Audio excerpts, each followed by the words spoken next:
What's up, everybody? Thank you for joining us this Friday evening for Irregular Republic, episode 12. I think it's going to be a pretty awesome one. I got Bo and Gary here with me, and these some OG Green Berets, the dudes that, were there from the very beginning of GWAT, did some stuff before GWAT. So they have some amazing takes on things, and they just, they saw a whole different side of SF than like a lot of us, a lot of the newer guys like me and some of the dudes that are still in today saw. So Bo, Gary, thank y'all so much for coming on. Y'all, whichever one wants to go first, y'all can fight for it. But just to give a quick intro, kind of go through your background. I have their bio, a quick little bio of them in the description. But if you guys could just tell us about who you are, what you're about, and then we'll kind of jump into some things and just start talking about stuff. Go ahead, Gary. No, sir. Age before beauty. You're up. So Gary and I have known each other probably since, 95 or so. I started off in the Army as an infantryman in Germany for about 6 years during the Cold War, and then came back to the States. Ended up going to one of the early selection courses. It was still SFOT at that time, actually, and was able to make it through. Got assigned to 7th Group. Did some really interesting trips there. Ended up getting assigned to SWIC. Worked at the ASOT committee for a couple of years, and then was able to get out to 10th Group in 95, and was a team sergeant and sergeant major out there. So was able to do provide comfort, Bosnia and Kosovo, and then OIF-1, amongst other things there we did at Group. So retired, did defense contracting after that. And now I'm kind of a gentleman of leisure, or an aspiring one anyway. So that's kind of it. Gary? Yeah, like you said, we've known each other for 30 years. So I came in 84 in the infantry as well. I just barely missed the SF baby program they had back then by a fiscal year, a fiscal month. So I did my time in the infantry, went to SF for a while, broke a femur, went back to the infantry, and then came back to SF, finished that up, went to 10th Group around 93 time frame, and then spent all my time there. Managed to avoid SWIC, slicky boyed out of it. So all of my time was under the rucksack, as they like to say. Found out later that probably hurt me. Probably would have got a lot more good experiences doing a SWIC tour, but at the time, no way. I wanted to be on the teams. Retired in 09, worked with Bo some more, and that's where I'm at.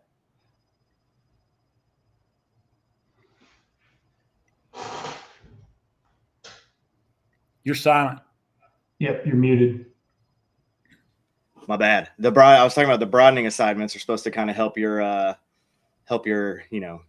career path if you're a person that cares about that stuff. I was never one that really cared about that, but yeah, man. Well, that's awesome. It's awesome to have you guys on.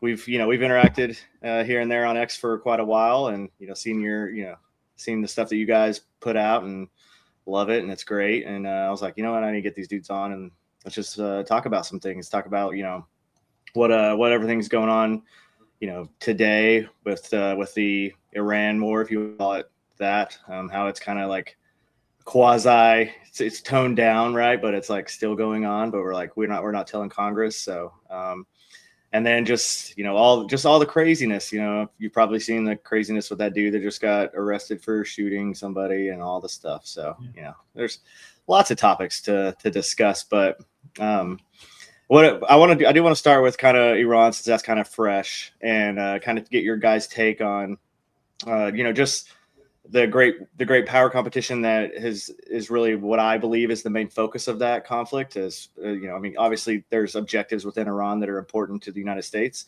but I also think that there's a lot more to it than that, and just kind of want to see what you guys think about it. Well, I think you have to view it through the China lens, and I think you have to look at Venezuela and Iran both through that lens, and it's precious, right?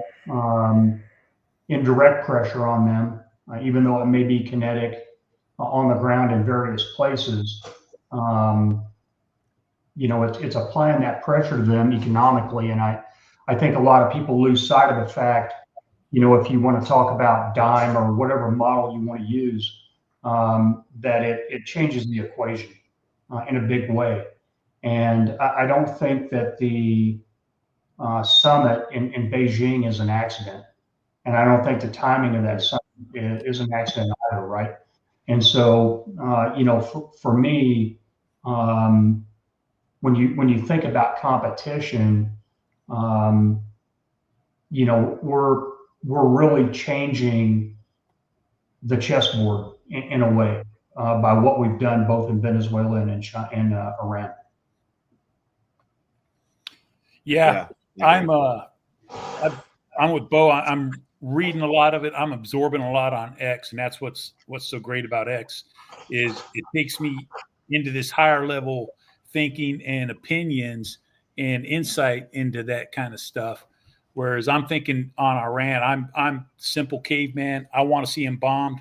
I want that fixed. I want it solved, and I want them out of our hair. And all this strategic stuff and seeing that there's actually a plan coming together to fruition with all of these other elements, like you said, Venezuela and kind of putting the pressure and shutting off China. This is some good stuff. I think it's cool to just to see a whole of government approach. Like you have the State Department doing their thing that actually is working with the DOD now, or the Department of War or whatever. You have the president just getting fully behind, the GCC, and then our military planners that are really good at what they do if you just let them do it, right? And so I think it's awesome. We're finally seeing the military be used how it's supposed to be used, but then also just like you said, how Venezuela went down, how we're engaging Cuba right now, and then the summit with China right now. I think it's interesting how China, especially China doesn't, so like Xi doesn't meet with the leaders of many other countries. He usually if anybody comes to China to meet with anybody, they meet with his lowers, because they view him as a deity level of a person, right? Like he's higher than anybody else. But the only country that they will meet with is the United States. And I think that, that is also due to the fact that we just showed again the massive amount of power that we have, the ability to force project across the globe in a theater, and then can still shut down choke points, still shut down, the South China Sea if we actually wanted to, all the things like that. So I think it's pretty awesome to watch, and all these people mad about it. I'm like, I don't get it, man. No, I mean, there's one kind of aspect of it that's going underneath the radar is what Scott Bessent and the Treasury Department is doing from a pure economic perspective. I mean, choking off sources of income for the Iranian regime is straight up brilliant, because it truly does force them into a corner. So whether kinetically or economically, we've kind of painted these people into a corner, and there's really not an avenue for them to get out of, right? And so, I think, while these talks and discussions are going on, that's awesome. But I think we're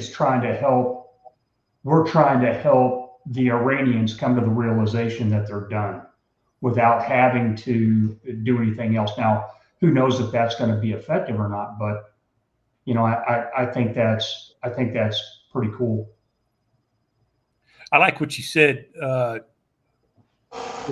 when you said you're seeing the whole government approach. And I'm going to agree. That is very refreshing. I have not seen it in my lifetime, a whole government campaign and approach across the board. So that was pretty cool insight there. Yeah.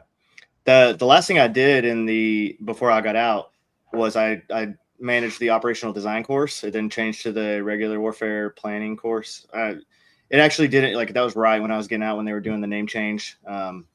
They were, you know how it all goes. There was an officer had the great idea that we weren't teaching irregular warfare enough, so we needed to teach more irregular warfare. And I was like, this course is 80% irregular warfare. We're just called the operational design course because we use the joint planning process through operational design and architecture to then create like theater level campaigns. So strategic, operational to strategic level planning.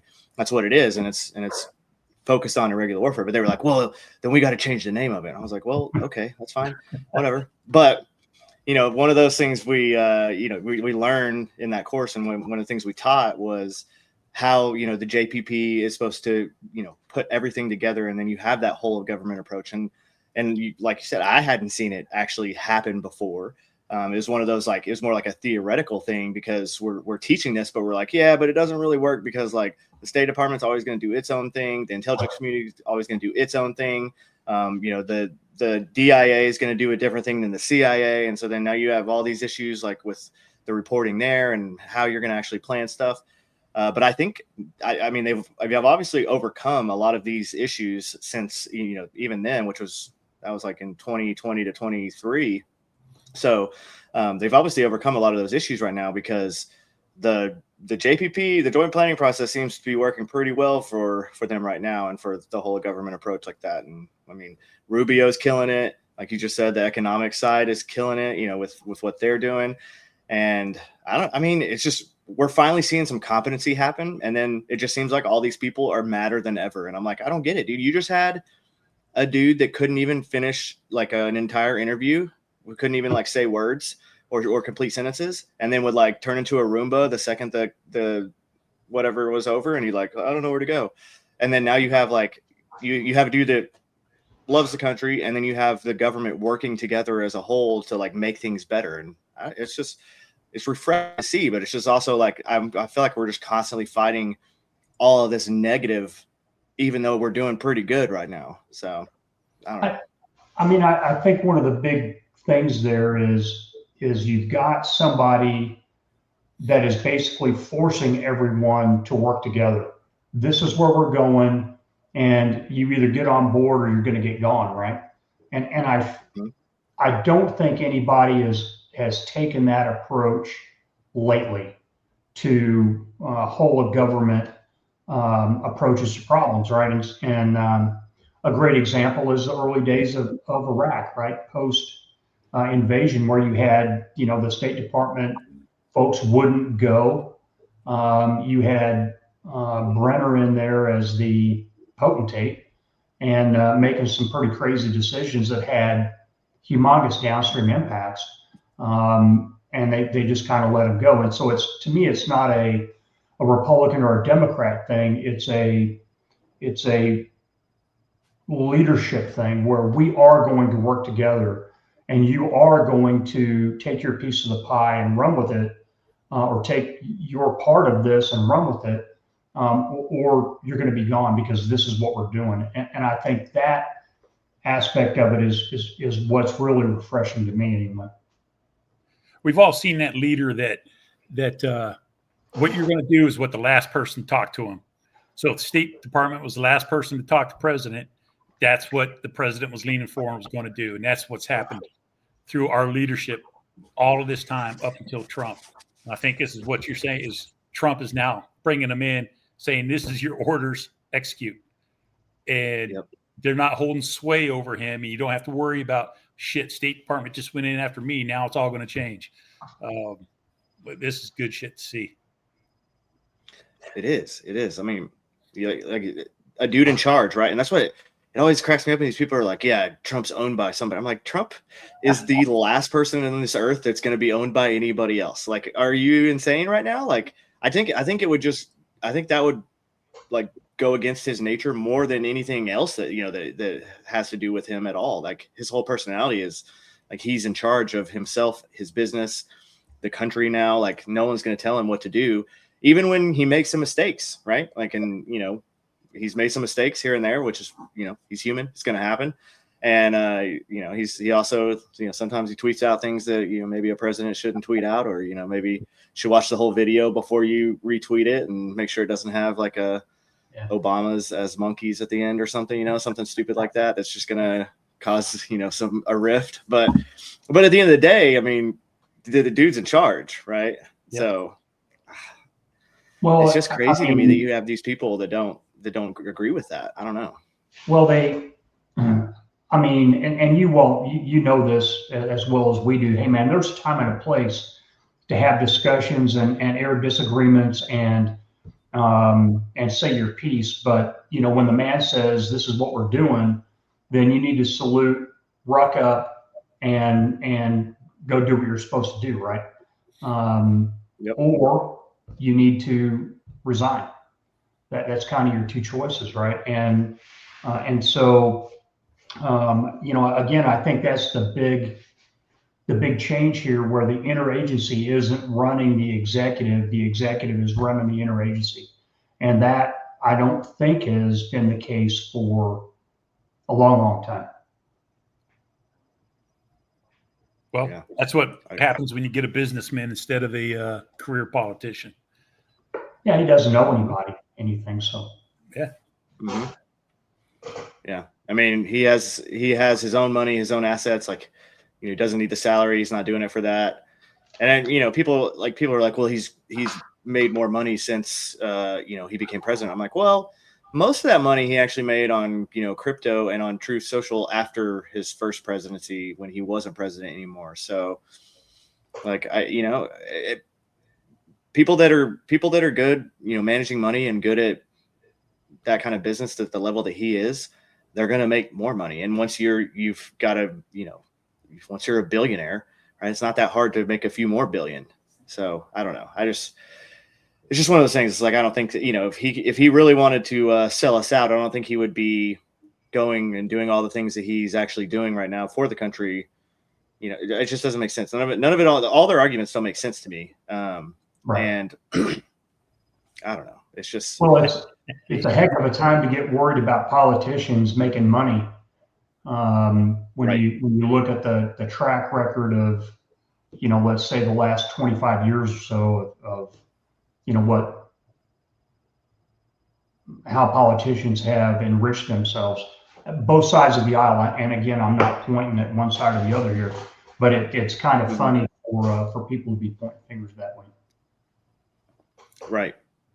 Well, there are two sides of the aisle, but I don't think it's Republican and Democrat. I think it's politicians and us. So they get rich, and every one of them, no matter what they call themselves party-wise, they're enriching each other. Yep. They all do. And it's because it's not only just from like stocks, right? That's one of the ways that they do it. But people also don't realize, like, you use wills when you're in a position like that. You're on committees, you have sway in other aspects of, so if you're a North Carolina senator, you're going to have some sway in getting some things done for businesses that you either have interests in, or maybe you have investments in, or whatever. And that's going to get you money too. So, like, you're going to push stuff. It's just, I mean, I think I don't know how you fix that problem. I don't know if you make it, where while you're serving, you can't make any assets beyond your government salary.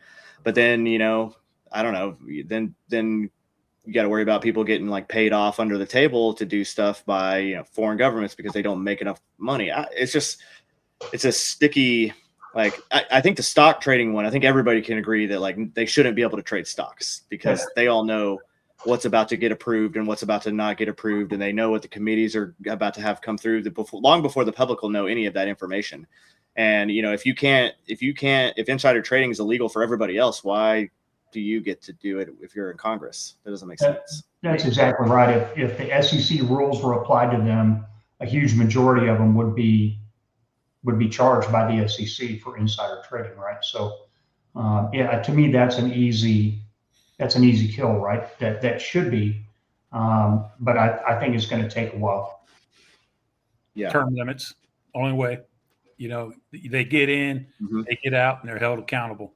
But while they're in, they'll never be held accountable. Well, plus they've got retirement plans. I'm not sure why our politicians have retirement plans. Yeah, that doesn't make sense either. No. At least not to me. Like how one of them, stayed in till 5 years and 2 days. Is it 2 days or 3 days? Is literally right after the cutoff to get your pensions 5 years, and then resigned right after 5 years. I think we all know who we're talking about here. Hey, let me show you some age here, because Bo will know what I'm talking about. Billy Carter. Was it Billy Carter? President Carter's brother. That was the scandal back in the day, because President Carter's brother made a few dollars off of his brother. Billy Beard.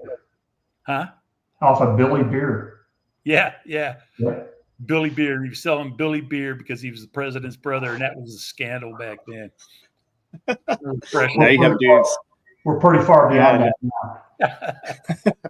Oh, you have people making millions now, millions and millions. It's insane. 100%. I mean, it's just, I don't know. Like, we could talk about that all day. It's just one of those things. Like, term limits for sure, because two term. Why do we have the presidency set at 2, but Congress is for, you can go as long as you want. You have these fossils that have literally been in Congress for 50 years, right? That's the other crazy thing to me too, is like Pelosi and Schumer and, McConnell and all these people that have been in Congress for, 30 to 50 years. And then they're blaming the problems on Trump. And I'm like, bro, you've been in here for 50 years and you've done nothing but make things worse. So like the guy that's been in for 6 years now, or almost 6, not even 6 full years now, he's not the one that made all the problems. I'm sorry to tell you that. Trump is there because of them. Yeah, you're right. So I'm a firm believer that 2016 was a shock to the establishment, that they thought they had it in the bag.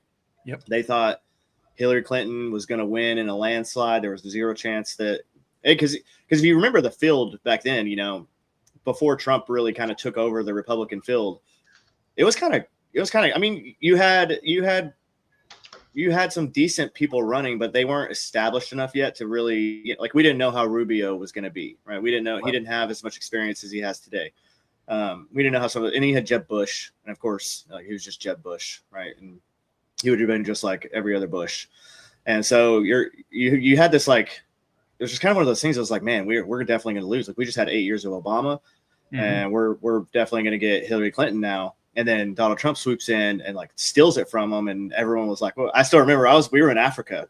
We were in Africa when he won that election. We were actually, our team was on a movement from like south of Niger. We were going up to a different camp, like up a little farther north in Niger, and we stopped at a French Foreign Legion like base, but they didn't have anywhere for us to sleep, so we're just like on cots out under the stars."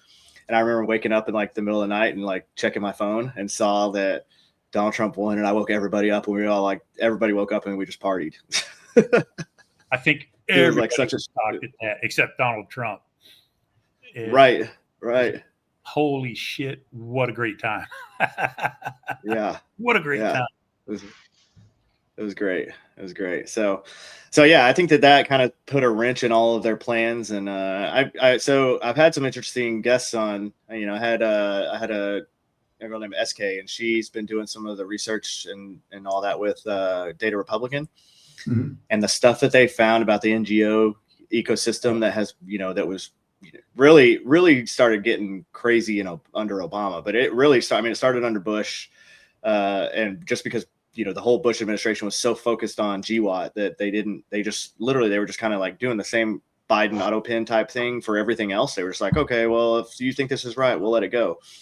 And so you really had, I mean, legit 16 years of them building this crazy NGO like ecosystem that was taking away all the power from the actual government. And, now you have these unelected bureaucrat. They're not even bureaucrats though. There are the bureaucrats that are involved in those too, but it's just like unelected, just civilians who work for nonprofits that are making all these policy decisions. And it's like, it's pretty insane what's been going on. So, I mean, when you think about the money flow from the taxpayer to USAID and then USAID out to these various NGOs, where, if you, and I'm probably exaggerating, but if you tracked $1 that was supposed to go aid some person in need somewhere on the globe, a nickel of that dollar is actually making it through, and the other 95 cents are basically staying in the DC area, for lack of a better term. Again, I'm probably exaggerating some, And yeah, in my opinion, probably the most powerful thing that has happened in the last 18 months is the shutdown of USAID. There were a lot of people there that had a lot of talent. So when you talk about using soft power for international affairs, there were a lot of people there that had some pretty useful skills and understood how to make things go. But it got out of control because there was no control over it. And so you see things like the color revolution in Ukraine as an example, et cetera, that they're not thinking about the downstream impacts because it's a chaos and a money operation, not a what's best for America operation. I think that it ties in too with what we were talking earlier with the unified government. We all had to deal with NGOs overseas. We saw them. They were a dirty friggin' word. We avoided them whenever we could because, quite frankly, we were there to do a mission. And NGOs were beside us thinking they were in charge of something, doing their own thing off to the side in Bosnia, everything like that, and in no way pulling along with what the rest of the U.S. government was trying to accomplish, And you see things like the friggin' gay rights for embassies in Congo or whatever, just pulling completely away and having no social skills in the country they were operating in. Yep. Well, they're kind of like the middleman third party for dealing with all these foreign governments. And then they're taking a huge cut out of whatever this deal was with these governments, and these governments don't want to deal with them. They would rather deal directly with the State Department, but that's under that precedence that was set under Bush and then Obama, and then really under Biden it just went even crazier. They're like, why do I have to, like, we're supposed to be getting this much money, but then it has to come through this nonprofit, and then that comes to us. But obviously a ton of it's been shaved off by the time it even gets to us. Like, why do we have to deal with these people? So you're going to see some deals that are going to be going through now, nation to nation, instead of having this weird third party involved that you're right. Just like is pushing, all these gender, all the stuff that like a lot of these other countries just don't believe in and don't care about. And definitely are not concerned with, right? Most of these countries are concerned with survival, especially like if we're talking Africa. And then, the Eastern Bloc countries that are worried about Russia and like, they don't care about that nonsense. They want like realistic results. They want, agreements that are not just like made by some weirdo that went to an Ivy League school and now, works in this nonprofit and thinks he has all the power. I don't know. It's refreshing to see that go away. I think the USAID thing is huge that's gone. I think that initially, the way it started and the thought process behind it starting, could have been okay if it would have been like monitored and policed correctly and then used in the correct method. But yeah. No, if you want to go back to, let's say, the 1950s, 1960s, and competition, direct competition in some cases with the Soviets, absolutely. Why would you not want that tool in your toolbox, right? And I'm not going to be a Pollyanna about it and say everything that they did was great, but the Soviets were absolutely doing the exact same thing and trying to sway other nations. And so I think it was a solid concept to compete in the gray zone, if you will, to use a pretty worn out statement. Sometimes effectively, sometimes not, but I think it was a legit battlefield, for lack of a better term. And we all know that once the government establishes something, it takes on its own momentum, right? And so they had a lot of successes during the Cold War. Well, then what? So a humongous amount of things changed after 1991. And so, everybody's looking for a new mission, and I think that with their particular skill sets that they had, when you talk about the period of color revolutions and all that kind of stuff, I think it got sideways because they weren't aligned all the time with U.S. policy, and that's where it kind of went wrong. That's just my opinion, but that's what I think. When I read a lot of the accounts of people older than you, Bo, there's 5 or 10 of them that were in that back in the Vietnam era. They worked together. Green Berets and USAID would go in on a united front and would get shit done. And in an informal relationship, and everybody kind of had the same goal. And then when we got into Bosnia and northern Iraq, the Turkey area, it's like USAID came in and we're on a power competition with us. We were taking a military approach that we had our orders, and it's like they were just going off meeting with people and handing out cash for no, specific goal, no coordination, anything like that. We'd see them come in, usually some chick, USAID chick would come in with a pile of cash. She'd come in and flirt with everybody in the MCC house, and then she would just take off with a bunch of Kurd guards and do God knows what. Throw money at hospitals, which meant hospital administrator or whatever, but no coordination. Yeah. I mean, it's one of those things. It's good that that's shut down at this point. You can't have an organization that has taken over its own, destiny, if you want to call it that, to do things that aren't in line with the current government or the current president, right? They're not in line with the NSS or the NDS that president's pushing forward, and they're definitely not in line with what the GCC commander of that, wants for that region either. So right. I think that's definitely.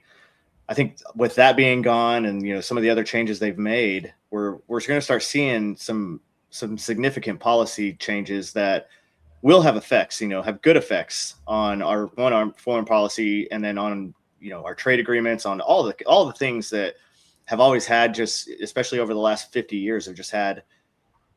I don't know, just always this weird stigma attached to it. Like, why, how did we go from 2000, where the United States dominated trade in the world, to 2024, where now China dominates trade in the world? Like, how did that happen? How did we allow this to happen? And, over this time period? And it's because we've allowed these NGOs to dictate foreign policy and to dictate economic policy abroad. And it's crazy. It's crazy.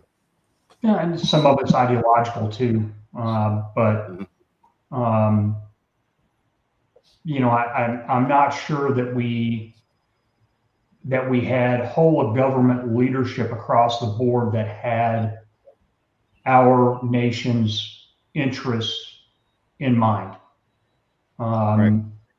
And I think they put other nations in front of us to a certain extent.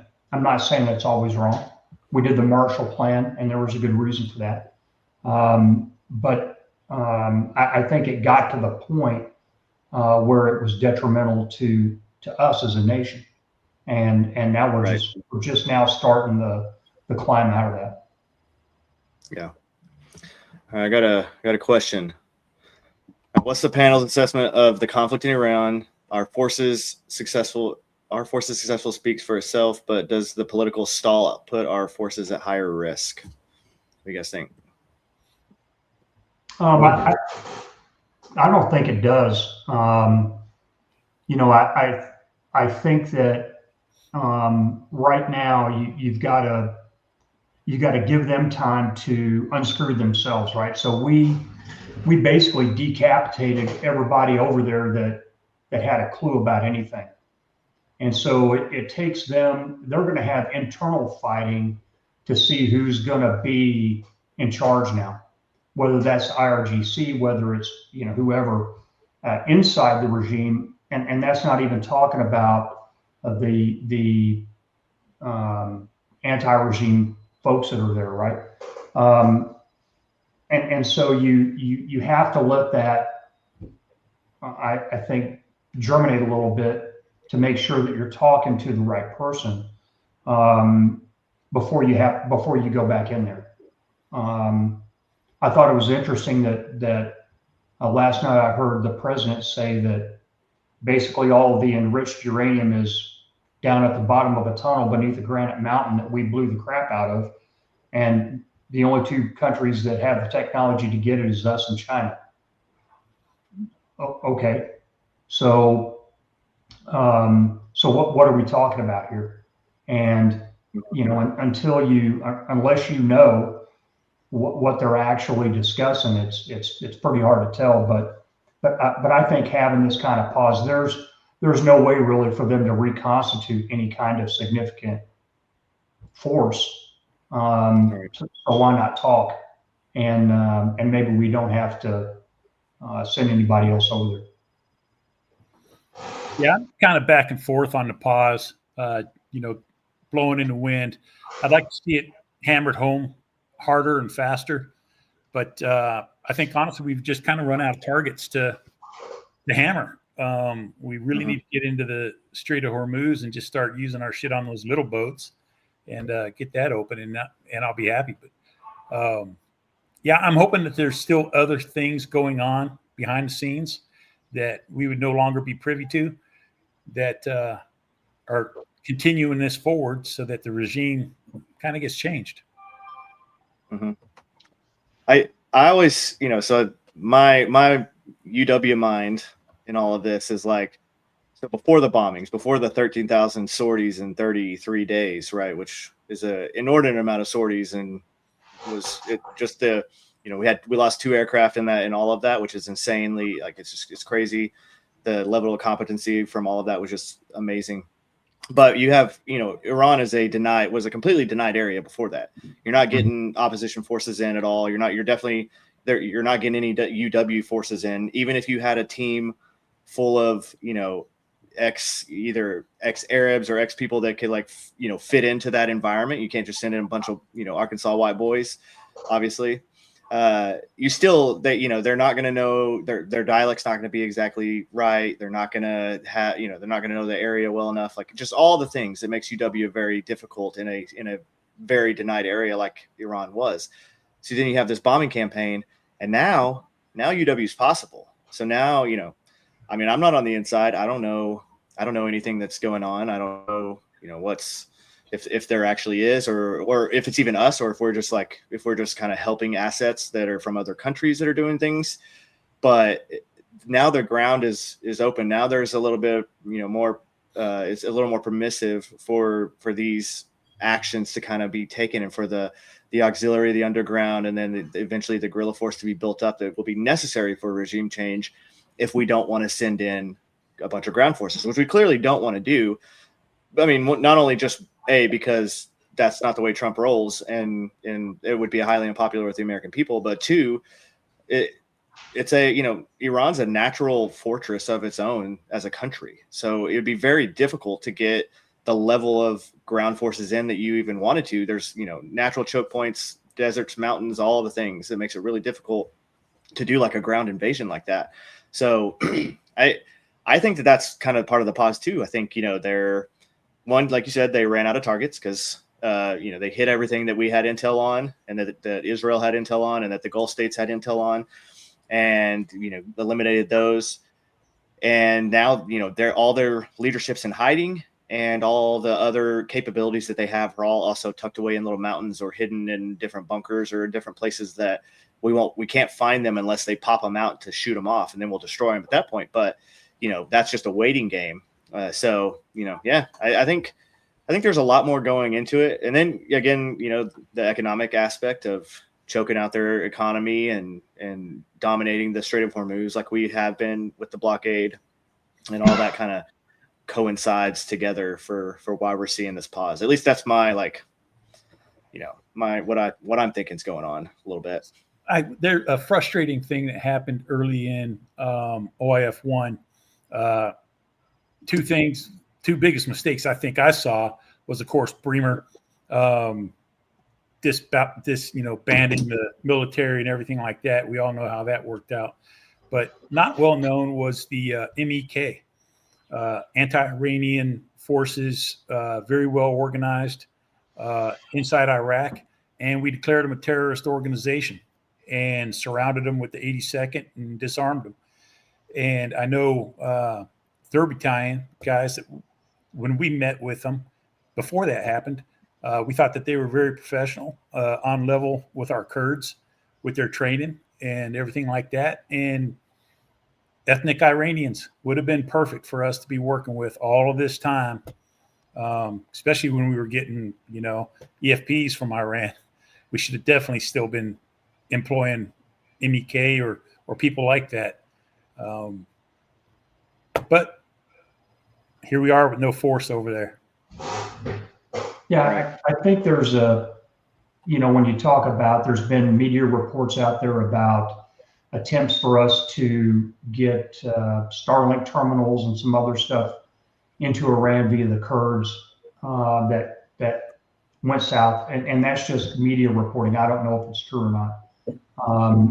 I think it's a very difficult thing to do, and you're right in that the bombing has created a gap and has created space for a resistance element to be able to start doing stuff. But those resistance elements don't just appear overnight. And I think part of the other piece of this pause is, in 2-3 weeks, that's giving some of those Iranians the opportunity to get their stuff together and figure out where they're going to go. Do you actually have somebody that's one to lead the charge to actually do regime change? And how is it going to work and be acceptable for the majority of the Iranian people? And I don't think that we as the U.S. can roll in there and impose that. We've tried that a couple of times, actually more than a couple of times, and with no great success, right? Them doing it at 50% is better than us doing it at 80%, because they're the ones that are doing it, right? So I think that's the way to go. Yeah, I think we've established that we suck at nation building, and that we can't nation build in places that have cultures that are completely different than our own. It's just, there's no point in even trying it anymore. I don't like, it's one of those things. It's just like, if you're gonna set up a vassal state, okay, right, but you still have to let them do their own thing and have their own leadership, and but you still have that stigma of the U.S. would be pulling all their strings, and then that's going to create its own insurgency and its own backlash against that government. And so the whole idea of nation building just doesn't work. And like Afghanistan does not want democracy. They have tribal leaders, they have their elders that are in charge of certain areas, and then the bigger areas are kind of run by warlords. They don't want a centralized government that's telling them all what to do, because northern Afghanistan is far different than southern Afghanistan. So it's one of those things, and we don't understand all those dynamics. Right.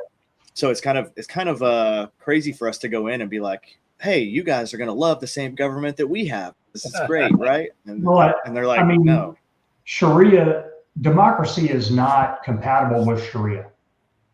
It's just not, right? Obviously we were a part of rebuilding Germany after World War II, so it's not like we can't do it. But I think that we're most successful at that when we do it with a culture that is similar to ours, right? Yep. And I think Japan might be a very unique case, but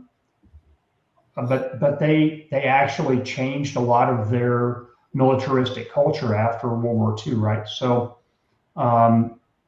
we can be successful, but I don't think that we can be successful in Sharia-dominated cultures, because it's not compatible.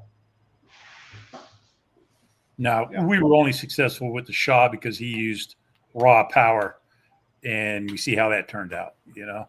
So it would last for a little while, but not nearly long enough. Yep. Yeah. Well, hey everybody, thank you all for watching. Let's please stream or repost and subscribe and all the things that you're, I'm supposed to say that at the beginning, but I always forget because I wanted to talk to these dudes more. But yeah, please do that. It helps the channel grow and helps get the word out there about the show. All right, so let's shift gears a little bit. I want to hear about when so 9/11 happens. What are the shifts? How did everything change from what you guys were doing pre 9/11 to afterwards, and then once we go into Iraq and how that all kind of just some. You don't have to go through every little detail, obviously, but kind of give us some background of all that and how that went and how crazy it all was. Well, I mean, generationally, when you talk about generations in SF, and Gary and I are sort of the same generation.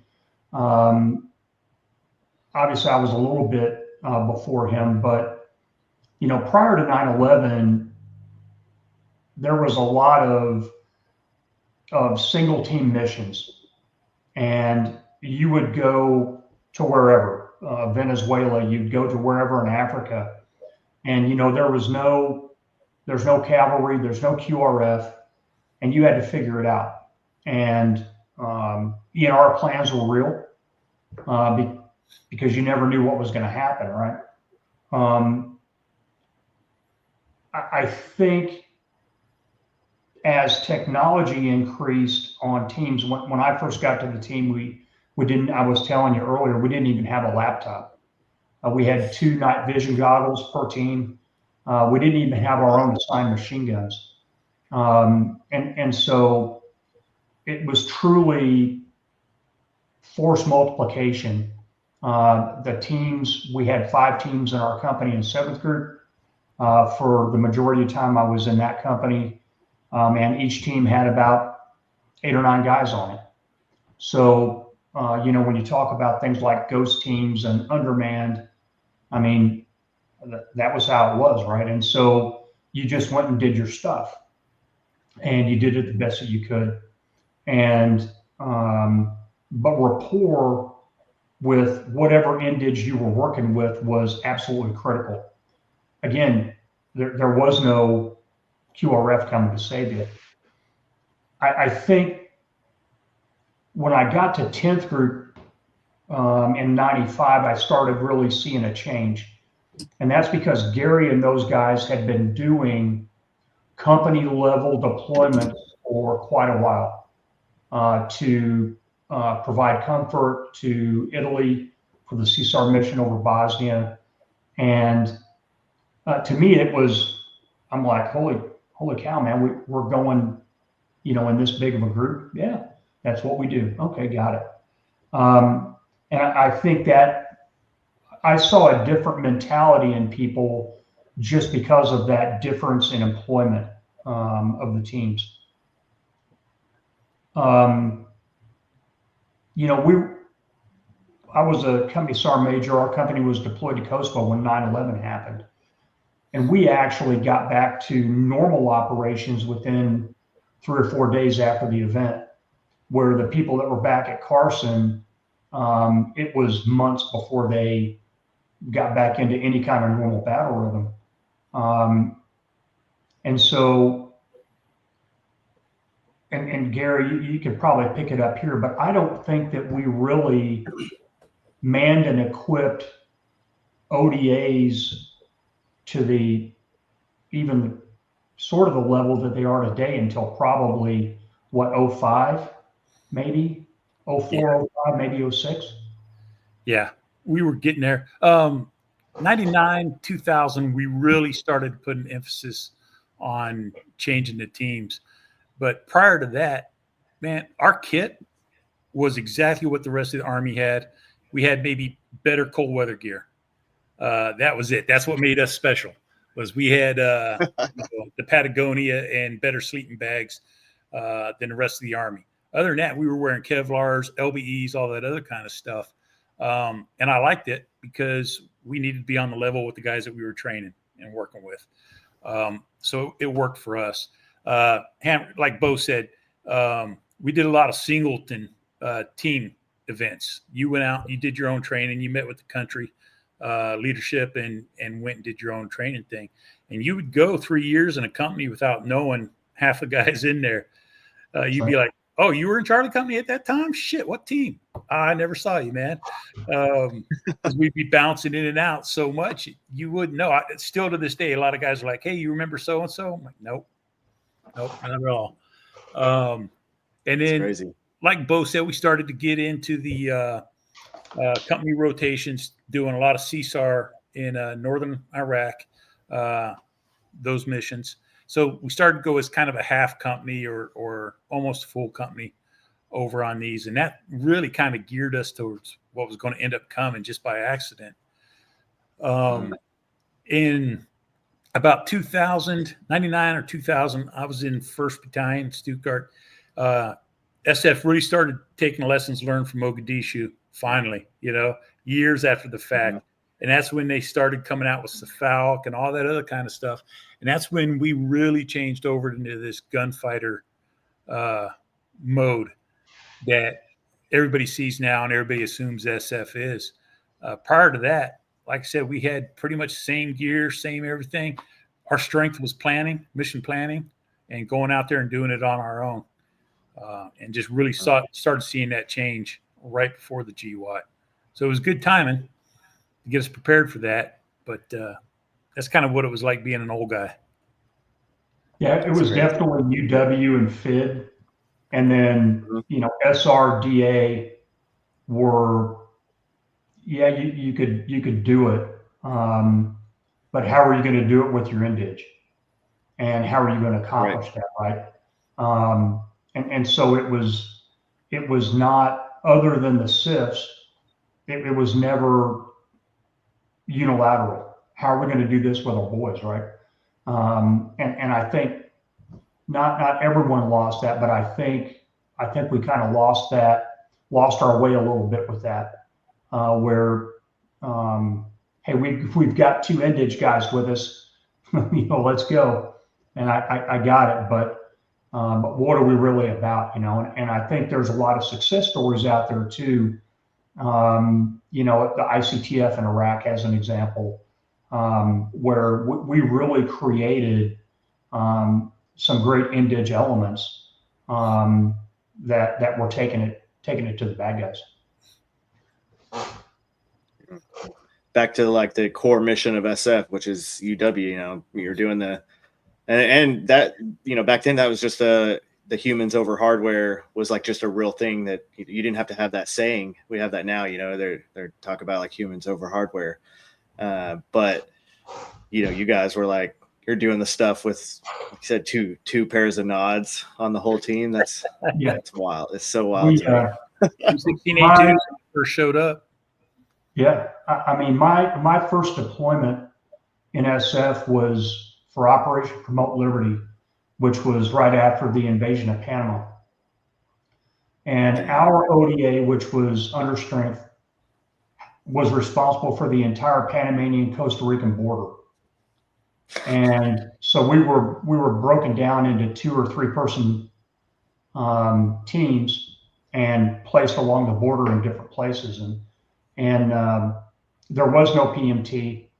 I met 2 of the guys, the 2 guys that I was going to be with where I was when I got off a CH-47 with a couple of civilian pickup trucks. And that was the first time that we'd ever met. One of them, dear friend to this day, we talk all the time. And awesome. You figured it out, right? And we were literally the law in that province. We told the governor what to do. We were turning the military into cops. We were setting up school board elections, putting down prison riots, going on patrols, taking down, in conjunction with Panamanian Customs, taking down a bad guy's house. I mean, it was absolutely amazing. And we were down there for about 7 months or so. And about, I'd say probably a month into it, I'm like, this is exactly why I wanted to be a Green Beret. And, awesome. your first mission is always going to be, if it's good, it's always going to be like the best one ever, right? But that one truly was, because we had very little oversight. There was no cavalry coming to get you, and you had to figure it out. And I think we miss a little bit of that now, because there's a lot of control, there's a lot of communication, there's a lot of oversight, and there's not a lot of risk tolerance. And so I think today the people, I think, are a lot better. The guys in the groups, man, they're awesome. But I think over time the mission has kind of drifted a little bit, and they're not always out there with their kind of knees in the breeze, having to figure it out without anybody to help. Yeah, the guys I work with now, JRTC, NTC, would have fit in with us just perfectly back then. Like Bo says, it's the command and the missions have changed that take these free thinkers and kind of channelize them a little bit more. But the guys that I work with now and see, oh yeah, that's the beauty of SF guys that I love, is they've all still got that mentality and that getting it done. Type of ability. Yeah, you got to Green Beret, man. Just like, we're gonna go in there. Sometimes you gotta go in there and like do it and get the job done. And you don't always have all the answers, especially before you even go in. But I mean, that's kind of how Africa was a lot more like that for our team when we went in than obviously Iraq or Afghanistan was, because still we were part of in Iraq, we were part of the Siege of Sodif. And then, of course, in Afghanistan, we were Sodif Northeast. And so you just had, all the things that come along with all that, and the command and control aspect of all that. Plus you're operating within the big Army picture, the big military picture, the joint forces picture. So, but in Africa, we were, our team there, our company was all in Niger together, but no one, we didn't see any other teams, except for we saw the guys. 2-3 was up in Arlet for a while, and so they used to bring us lickies and chewies, because they were the task force was up there. So they had all the good stuff. They had all the funding up there at their base, and ours, we just had, like, we came into our camp and we found out that the 10th group dudes. So I'm funny all for that. So, but the 10th group dudes that were there before us, they kind of made that they just like shut the camp down, and they went and lived in a hotel, because like they were like, why would we stay here? Because we can go live in the hotel. And we're like, all right. So we had to get the camp like back up and like actually start training back out there again. So, and of course, doing all those things with you have your op fund, but you don't have anyone else. There's no other. The closest military assets to us was in Niamey, which was another. It was like a 8 or 9 hour drive away. Yeah. So you're not dealing with them. And then that's African roads. So, there's something's going to happen on that drive. So it's going to be way longer than that anyway.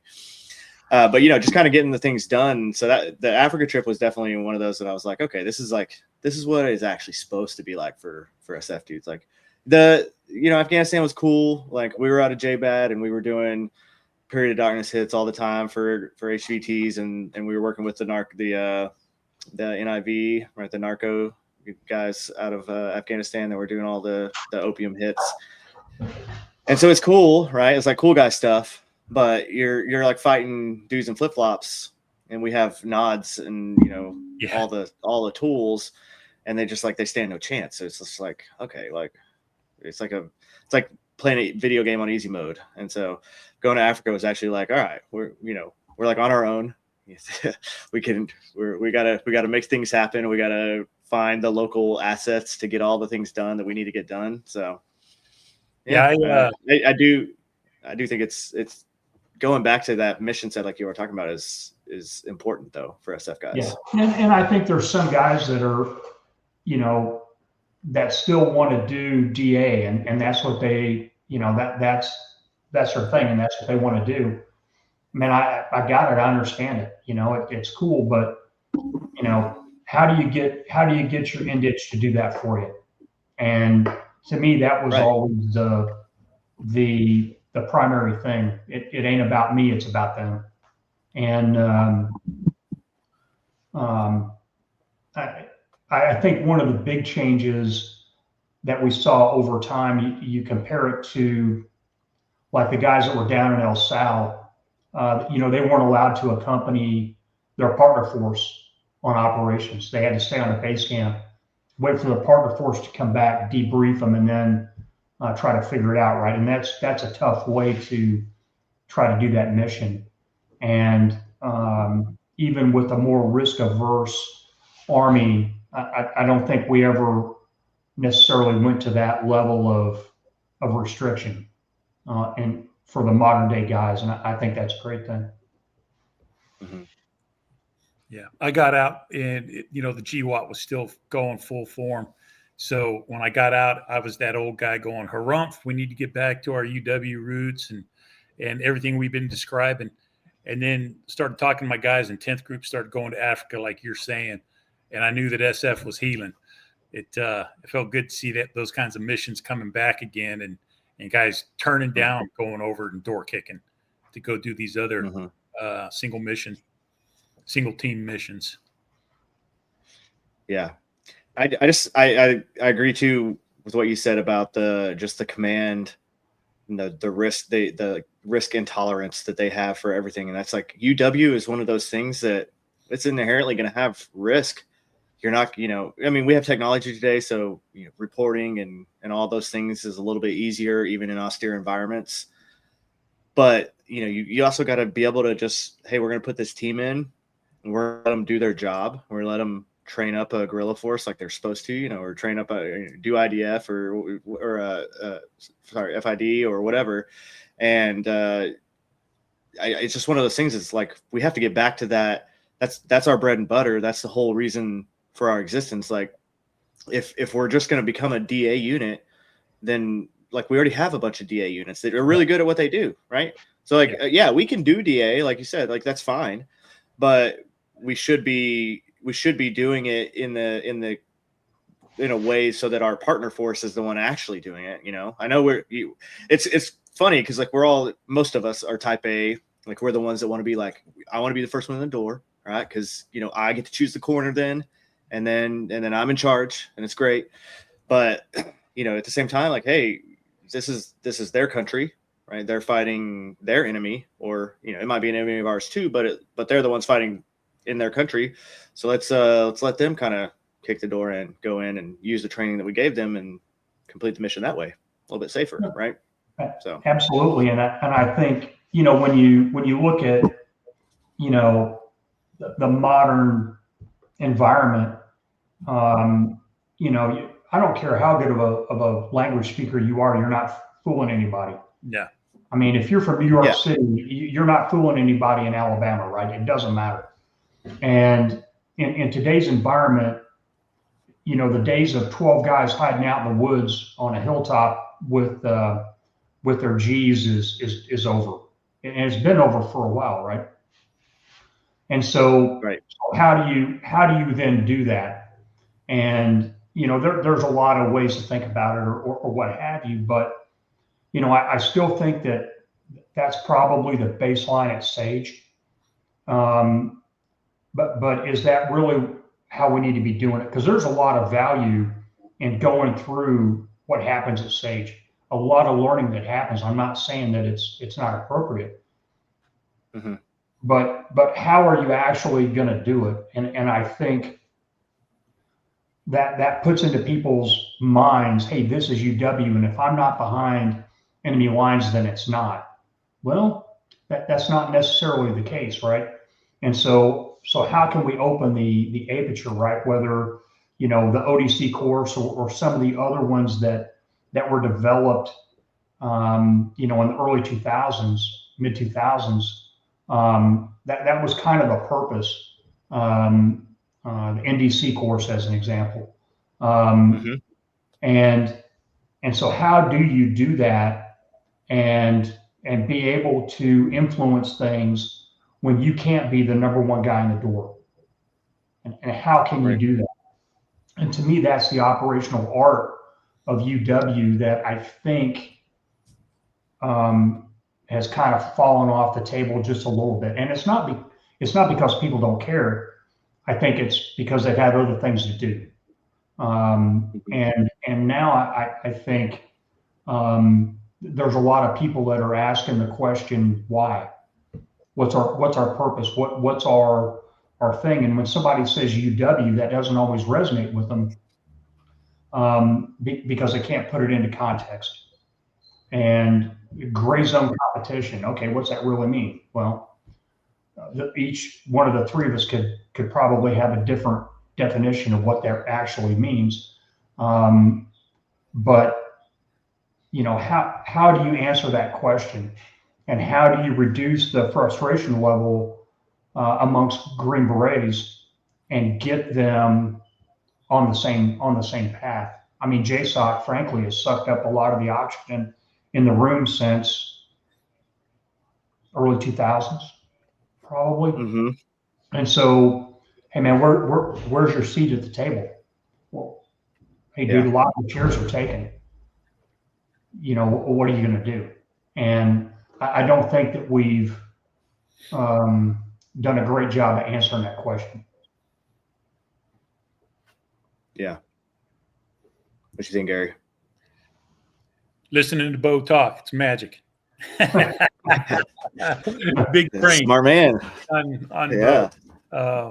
No, he's right. The only thing I tell a lot of guys is, UW's boring from the outside. It looks boring. And it looks like if we're not doing action and kicking doors and things like that, it looks like we're just marching in place.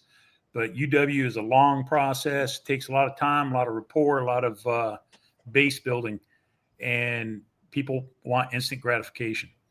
And so that was part of my favorite part of SF was seeing the long-term investments turn out. But you get a lot of impatient people. I mean, maybe one of the greatest examples that I've seen lately was the progression of the Colombian SF from when 7th Group first started playing Colombia way back when in the 90s to, and I can't remember the year that they did it, but they actually set up an operation and went in and rescued X number of hostages that had been held down there for quite some time, including Americans. And and they really had some great operational art in how they did that. That was a 20-year engagement, and it was FID that got them to that point. And if somebody was involved in that at the get-go, it's like, man, they're never going to get there. And then fast forward through all those engagements and look at what they were able to do on their own. And to me, that's a perfect kind of encapsulation of the time that it takes to build capacity sometimes. And when we think about UW, you can't make that happen overnight. UW is not crisis response, right? It takes a long time, and it's a slow thing to develop. But we, as I say, we, SF is supposed to be the persistent presence, not in and out and putting the smackdown on people, right? We're supposed to be there long term. And that's where I think we miss it, because like Gary said, you're not seeing a result. And that's frustrating to type A guys. Yeah. Actually, this is a perfect segue to this question here from Beach. Do you think the death of FID since GWAT has anything to do with the rise of the great powers during the last 20 years? FID is all Bo. I don't know about rise of other great powers. I mean, and I don't think I'm speaking out of turn, but after 2014, we had a pretty persistent presence in Ukraine. And if it wasn't for that, I think Russia would have occupied all that country pretty quickly. We changed them from a former Warsaw Pact, doctrinally driven force into something that could actually fight. And they wanted that too, but I mean, we were a key component of that, right? And so, FID's not dead by any stretch of the imagination. It's just, how does it manifest itself? And so, I'm no expert in Southeast Asia. I was never in first group, and I don't pretend to know the nuances of that place. But I know we've been engaged over there for decades. Okay, what's that impact? Yeah, I can't tell you. Again, it's not my area.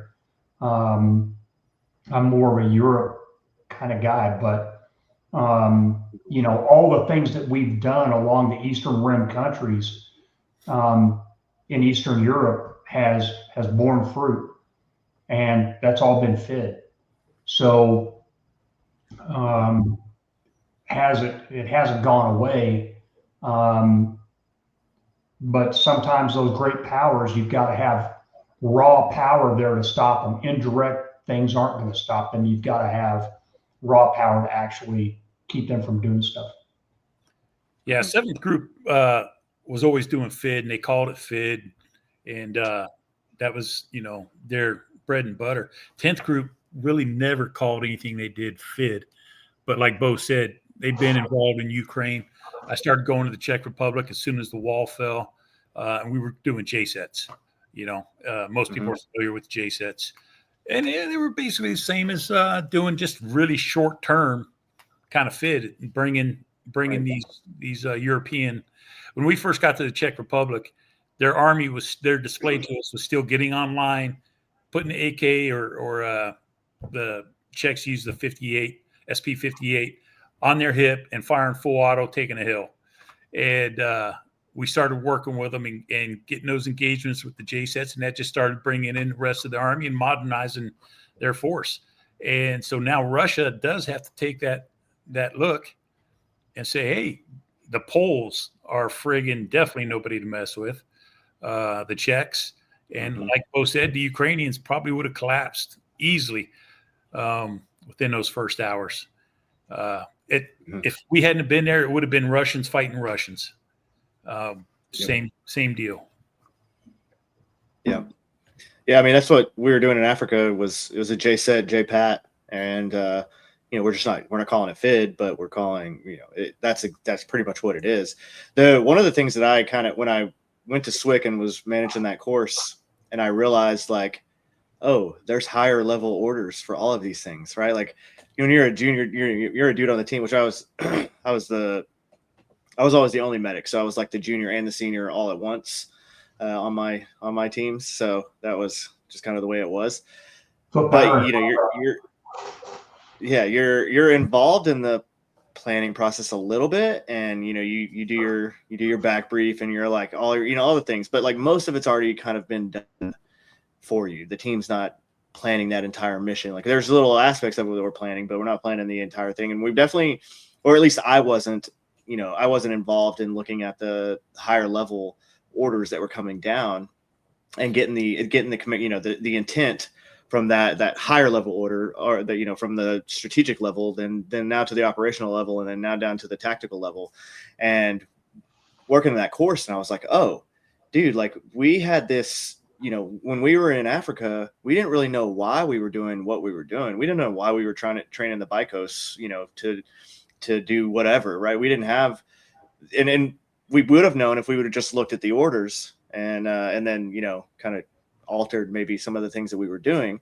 And it's just one of those things. It's like we were so into the GWAT into the, like, we're falling into this AOB under the SOTF, and now everything's already kind of dictated. Like, yeah, you're planning your individual mission at the tactical level, but you're not doing, like you guys, we're talking about doing the planning process all the way through to go into a country that you're going to have zero support in. You're going to have to do all of the things yourself. You're going to have to find everything from the local assets and so on and so forth. So when I was working that course, I was like, dang, it would have been nice to have done this course before we went to Africa, because it might have changed, the way we approached a few things. And I don't know, it was just kind of one of those things that's hindsight is crazy. I mean, I think things like theater engagement plans, when you look at the TSOCs, right? And a lot of people bag on the TSOCs, but when you think about from their perspective, why are we even sending teams to a particular country? Again, to your point, okay. And if you could put that in perspective for the ODA, I think it would be a lot better, right? I did a couple of back-to-back trips in 7th Group into Venezuela, working with their Ranger School and their SF battalion, and awesome trips. On one of them, we were actually in Caracas when Chavez, who was in the army at the time, started his first coup attempt. We phoned home to SOC South. Hey, did you know there's a coup going on? But what was the reason? What was the impetus for that kind of stuff? And clearly it was, the FARC in Colombia and trying to prevent spread, increasing or improving their capabilities. So if Venezuela needed to go down into the border region, their guys would be squared away, right? Mm-hmm. Nobody came and told us that, but we were familiar enough with the AOR that was our assumption, right? So I don't think the theater engagement plans always trickle down to the fellas in some of these cases. And again, it goes back to context, right? If you can line up the why of why you're getting sent to a particular place, then, like you said, hey, it may change the way you go about doing a couple of things. And that's important, because if you're going to send folks out and they're out there alone and unafraid, nobody's coming to help them, and they need to know why. And I just think that's a huge thing. That's something I really, some of my favorite memories on NSF was gaining that knowledge. And when that light bulb would go off, that battalion commanders in the regular army weren't getting a sight of what they were doing. And we were able to see a bigger picture than they were on our level. And that was really pretty ego boosting to see how this is affecting the national policy, and getting that and being able to use that as part of our planning. And so I try to tell that to guys every time I get a chance is, hey, take a look at that bigger picture, because you are in a rare position that you can actually pull this down, analyze it, and go forth and do great things. Mm-hmm. Yeah, no, it's definitely key. I'm hoping that they're getting more, because again, getting out of that GWAP mindset of we're just going to go in and we're going to shoot the bad guys in the face, to, hey, we actually have, we have a problem set that is going to take more than just us going in and doing DA, right? That might not even be a part of the mission set at all for this. Especially, I mean, we're, SF's in about 80 countries at any given time, and 9% of those are not combat related missions. They, in the sense, they're training, right? So, but you're not direct kinetically doing combat operations. And so you got to get into the mindset of understanding, like you said, the TSOCs, understanding, that higher level, the theater level campaign plans and what's going on there, especially now with how the whole government's actually working together. Like, now's the perfect time to like, hey, what really needs to get done in this country and how is that going to fit into the to the theater or to the greater region, or to the GCC's plan for this. And I mean, like you said, like, it's insane to think about it, but SF presence in Ukraine likely kept Russia from rolling that entire country, which is that's wild. That's a wild thought to have. Like, and it's not even tooting. That's not tooting the horns, right? That's just legitimate. Like, we have the capability to modernize fighting forces to where they can go into combat and actually be very effective. And Sure. that's like that's one of our main jobs too. So we, UW is the core mission, but FID is the next the FID or SFA is going to be your next, like, hey, this is super important because now we can affect strategic level, have strategic level effects with these tactical level efforts that are really just training, which is wild. So, I think the other thing, and even, back in the day, we never did a great job of it, is not just explaining it from the perspective of a theater engagement plan, but showing the nexus to the other elements of DIME. I know it's like DIME Phil or something now, but I'm an old dude, so I'm still using DIME. Yeah. And what other things are at play here that flow around the military aspect of this? Is there economic aspect? Is there, informational aspect, diplomatic aspect? What is it that, because it's not just military in a cocoon, in a vacuum, right? And so I think sometimes we miss that part of it because, frankly, at least in my opinion, aside from nukes, our economic powers are the most powerful thing that we have. And if we as a nation lead with economics, well, how are we as a military, as an adjunct to that line of effort, how are we supporting that? And I don't always think we do a great job of showing that nexus between all those elements. Where, hey, smart dudes can figure it out and put it into context, right? Yeah, I liked what you said. We were talking about Iran. I don't know, it was probably a week or two ago or something. Just back and forth on chat, and you were like, I want to see some of these other aspects of DIME being used. The military button's the easy button, and that's what we've been using. But it's not always the effective button, right? It's not always the one that's going to give you the win, even, right? So, yeah, I mean. No, that's right? And so the military tends to be the easy button, and it has for, probably ever since the end of World War II, right? But if we would have used maybe some, and I'm not saying using the military is never the answer, it clearly is. But, could we have done things a little bit differently if we'd have used some of the elements of national power in a different way? Could that have changed how the military itself was used, and maybe we'd had better outcomes, right? And who knows? You can't. What's happened, but to me, it's an interesting thing, right? What if we would have approached something from a different perspective, and how would it have turned out? Potentially better, right? So, well, I like how we were talking earlier, how it's been kind of a unified government push between all the agencies. And when we talk about the economic portion, I think we all know the economic portion in the past has been, we're going to give you a stack of cash. Please do what we ask you to do.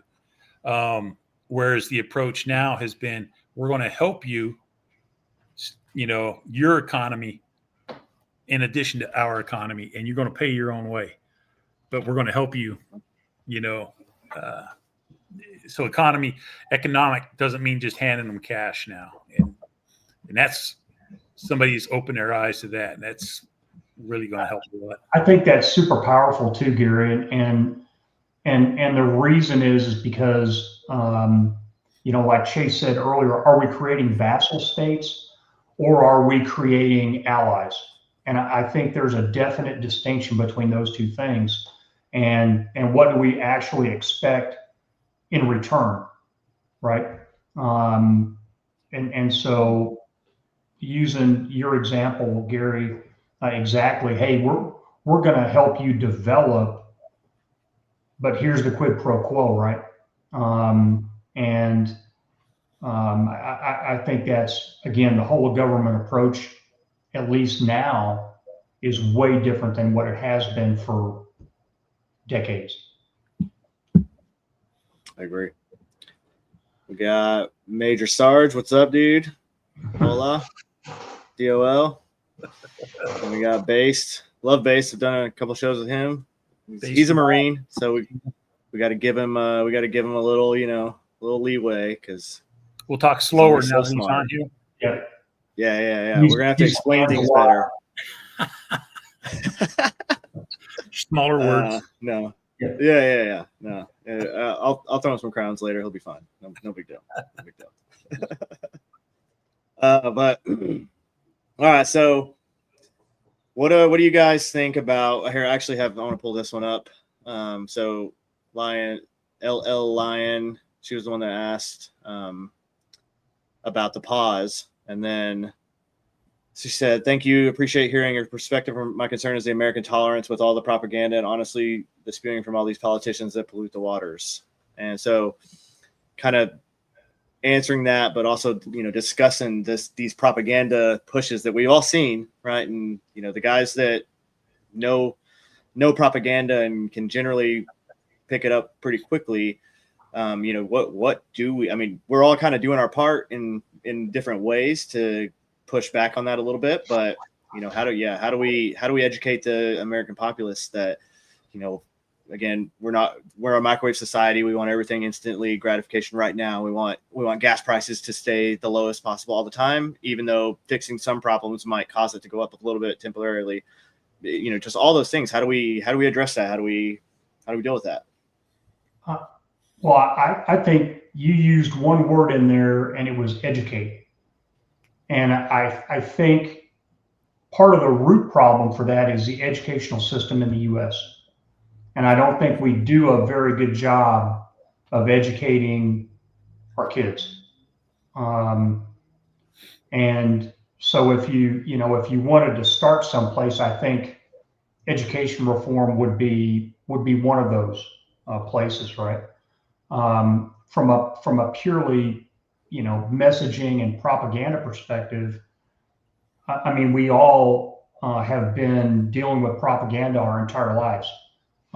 If you wanted to consider advertising propaganda as an example, I mean, we get it all the time, right? And so, how do you become immune to commercials for some light beer or for a particular car company or whatever, right? It may hit in the back of your brain, but it's not hitting the rational part of your brain. And so I think people being aware that no matter who is sending a particular message or what mechanism that message is coming to you, just to be skeptical. I don't think a lot of people use critical thinking skills. They tend to, hey, Gary told me the truth one time, so everything Gary says must be the truth. And anybody that's been around Gary knows that that's not the case, right? So, but that's what people do, right? They'll find a trusted agent, and then they're going to believe anything and everything that comes from them as a source, right? And I think if we had a higher level of skepticism in general, if you combine that with a better education system, I think it would probably be a good antidote for a lot of that. Because frankly, and man, you've seen it, a lot of that propaganda is some pretty low hanging fruit, and it's pretty obvious, right? And so, yeah. Shit that a third grade Iraqi come up with a more convincing propaganda campaign. Dude, yeah, keep going. Yeah. My thought is all these senators, everybody, they get out there and say, we support the troops. The way we're going to show support for the troop is we're going to deny the Iran war. We're going to, diss on Trump the entire time.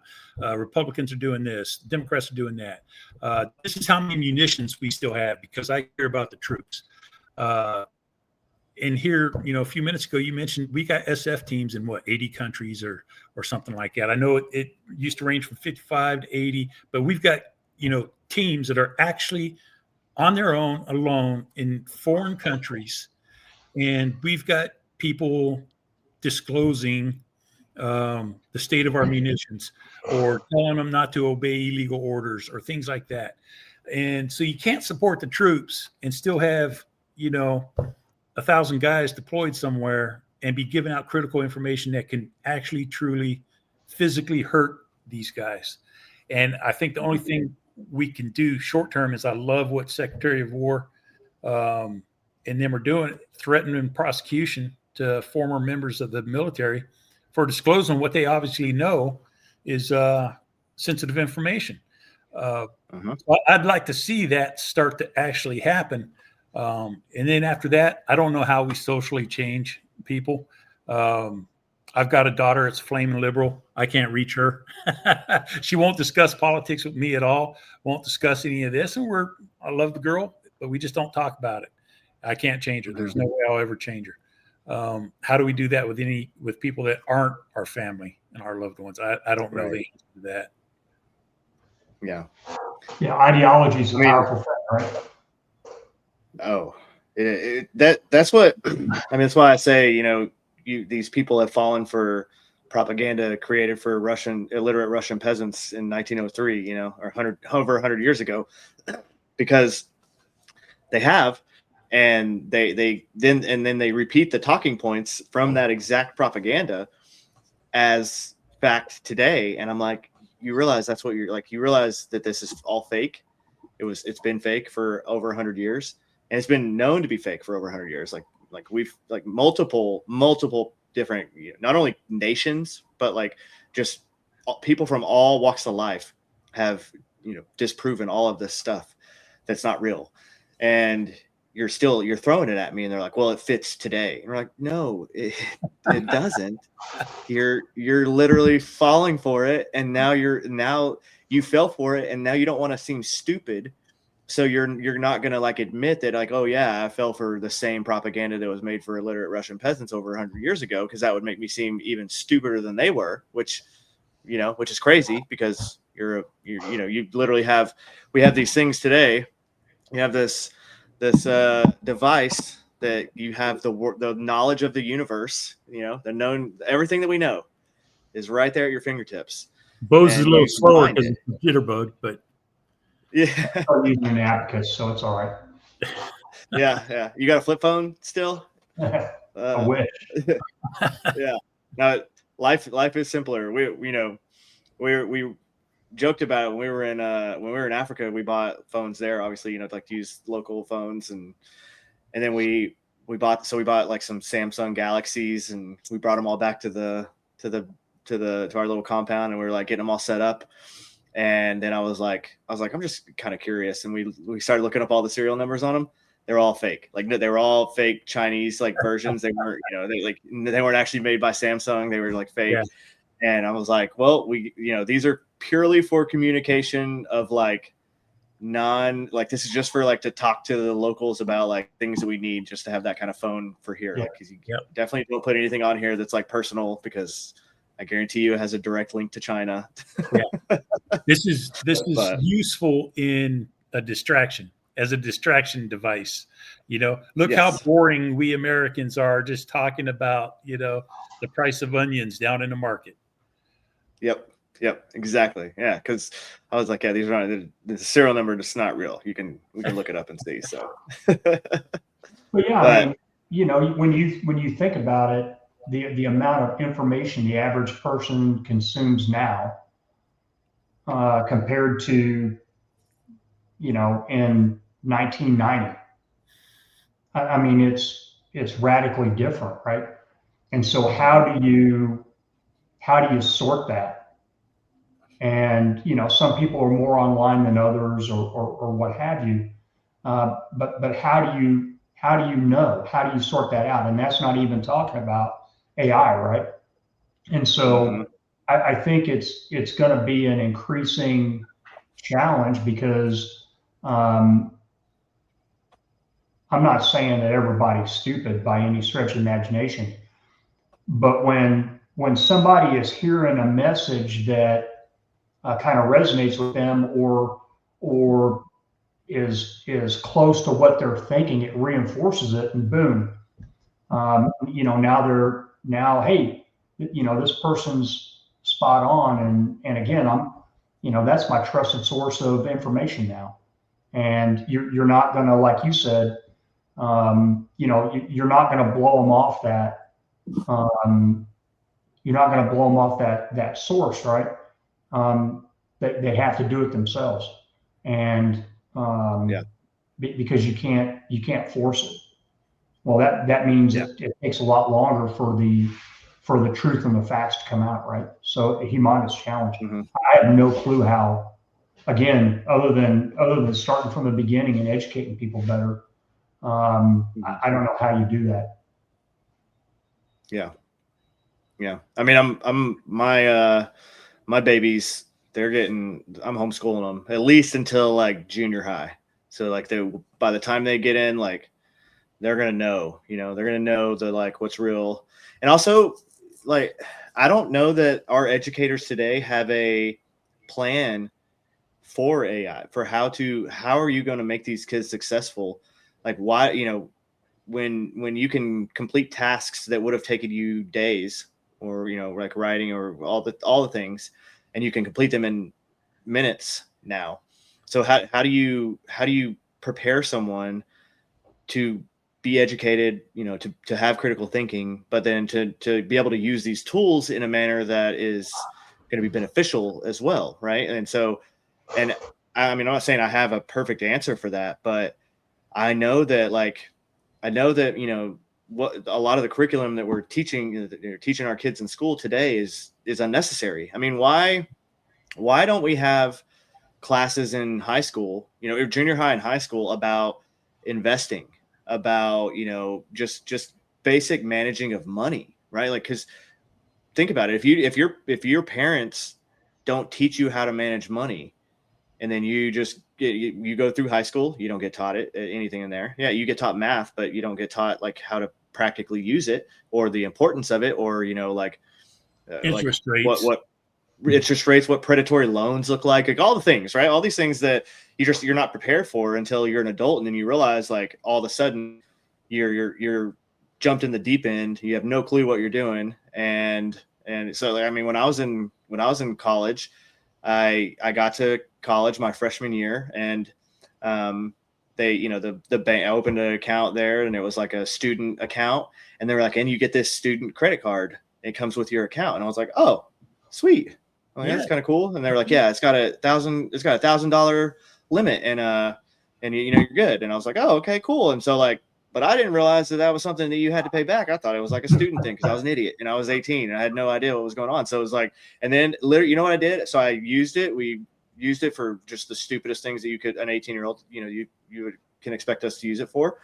And then whenever it like didn't work, I thought it was like a gift card. And I just like threw it away. I was like, well, there, that's done with, and now I don't have to worry about it. And then, of course, I get called like a few months later, and they're like, you have this debt that you have to pay. And I was like, what? And I called my dad, and he was like, you're an idiot. You're an idiot. And I was like, well, you also could have told me. And he was like, I didn't think I needed to tell you how credit cards worked. And I was like, all right, that's probably fair. But at the same time, so, but yeah, I mean, these, how do we address that? And I mean, is that like, how do we even vote the right people in? I mean, how do you even go about that? Like, I don't know. Well, I mean, our educators struggle just teaching kids to read and the 3 R's, right? I mean, math scores and reading scores are tanking right across the board. And so you're absolutely right. Hey, why can't we have financial literacy classes?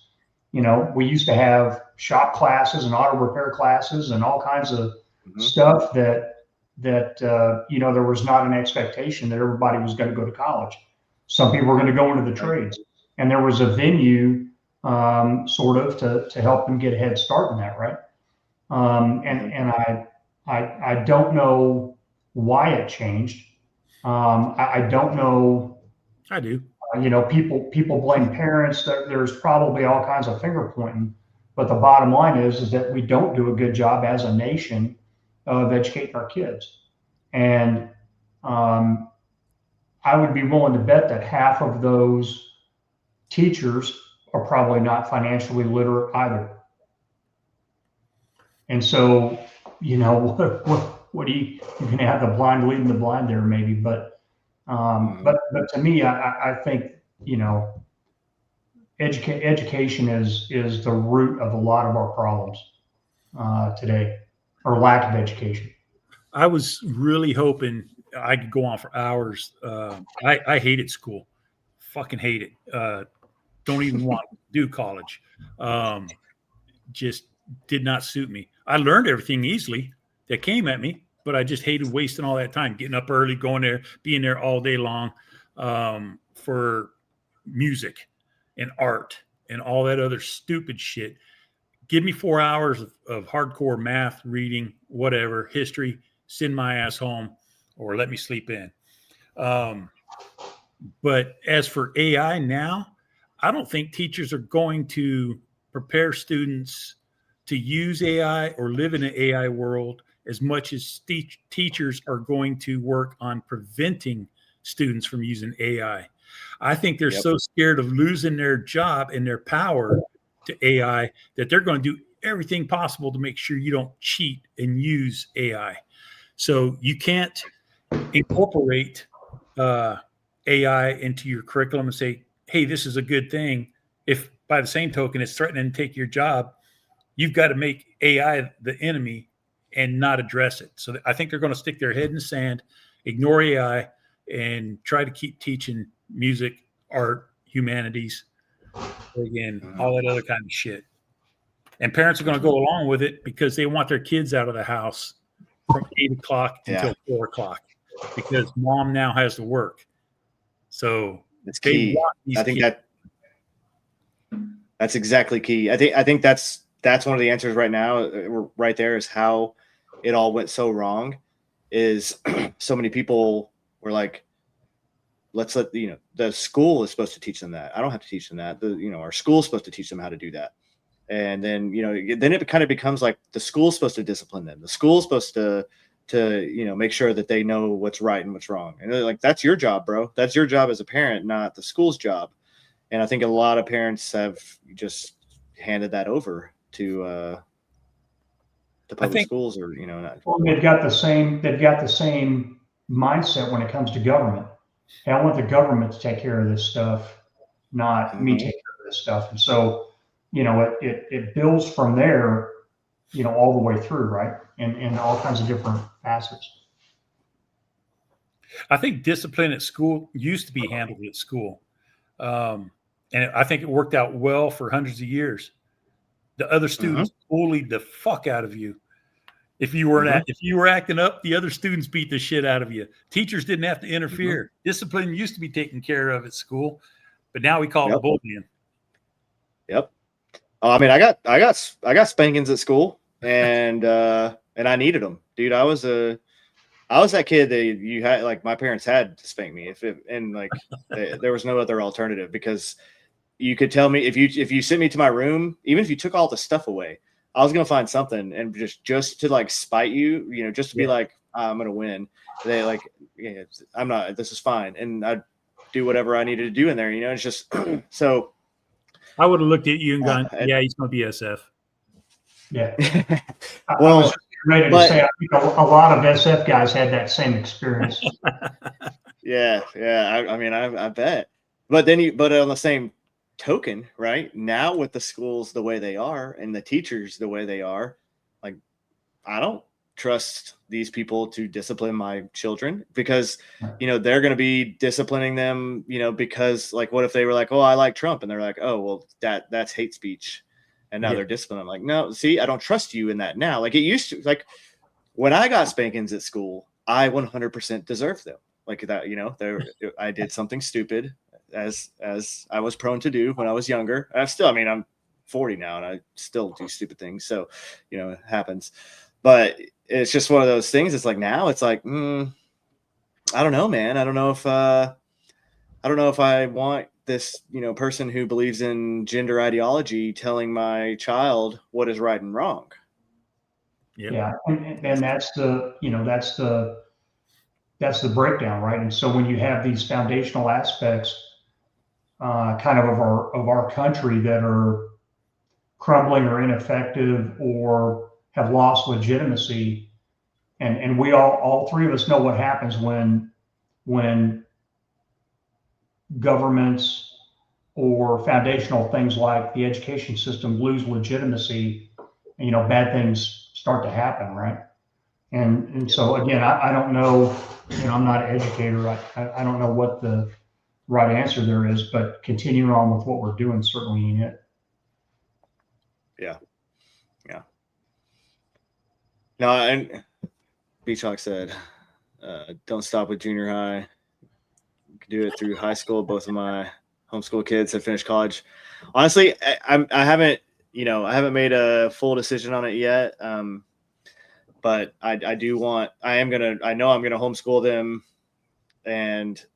But that's the thing is like, I can be way more effective with my time with them because, you don't need 8 hours of every day to sit here and do monotonous things and to regurgitate information and to like just drone through the day and make it like we can do a quick study, and then the idea is to get a homestead and have a farm too, and nothing crazy, nothing big, no like crazy stuff, but just enough that like every day there's going to be something to go do. And so, you're going to be educated a little bit, and then we're going to go do some practical work, and we're going to figure things out the good old fashioned way. Cause like my daughters are going to know how to change tires, or they're going to know how to do all the things with, electricity is like the only thing that I haven't fully got to where I'm like comfortable doing it. Cause I got shocked one time and I was like, whew, all right, let's maybe, yeah. They're like, why don't you just turn the breaker off? I'm like, well, yeah, but sometimes you're like, you can't, like some things you got to do with the breaker. Whatever, it is what it is. But it's just, I want them to be self-sufficient and to where they're not going to have to rely on all the, because you just have so many kids today, so many, people today, adults today that have no clue how to do anything.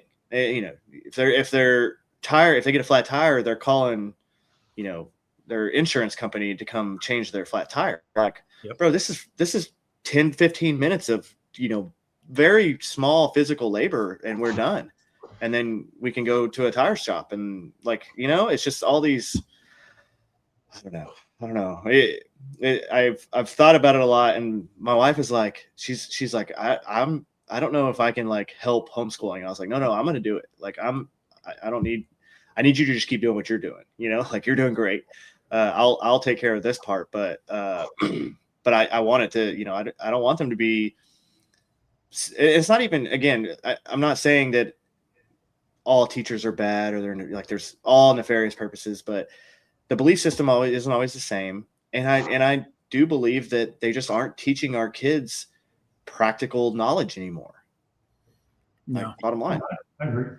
I think homeschooling, like the way you're talking about, gives a person time to think, breathe outside of a subject and learn some critical thinking skills. And the school, you just don't have time to do that because they're putting the beat down on you. Memorize this. You don't have time to critically think it. Yep. And I will throw, to put an SF again perspective on this, that is the one regret that I have over my career was I put SF first. The team was my wife. I've been married for 37, 38 years. Thank God. But the team always came first. So my kids got all of this education, everything we're talking about, while I was an absent father because we were gone so damn much. And I'm glad that you will have this opportunity, because when you get old, I'm almost old. I mean, you're as old as Bo. You look back and you see where I could have done more for my kids, and really wish I had. And I'm glad that you're in that position now to go that way. Yeah. That's sound advice right Yeah. there. Yeah. I mean, it's hard because we can't do our, when you're active duty and you're SF, you can't do your job at home. You can't do your job, where you get to see your kids every day. It's one of those sacrifices you're making, for the country, and also for yourself and for the team and for the unit and all the things. Right. But you can't do that at home. And so, but I mean, I am glad that I am in a position where I got to do all that. And now I have, and I'm a little later than some people with kids. Like I'm going to be that older dad watching the high school sports where they're going to be like, it's so cute that grandpa brought him to come yeah. Yeah. Yeah. Grandpa's here. I'm gonna be like, you know what? All right. I can still run. I run a 5K every day. We're going to be fine. We're going to make it. I'll hopefully can do that for as long as possible. But yeah, just being able to have that opportunity and say like, hey, you guys are going to have a leg up in the world, because you're not going to learn this fake American history or even just this like fragmented American history that doesn't give you a good grasp of what happened. I mean, that's why one of those things I'm working on, I've actually kind of paused it because I started pushing the show and I'm trying to get this kind of going. It ends up being a lot more work than you think it's going to be, honestly.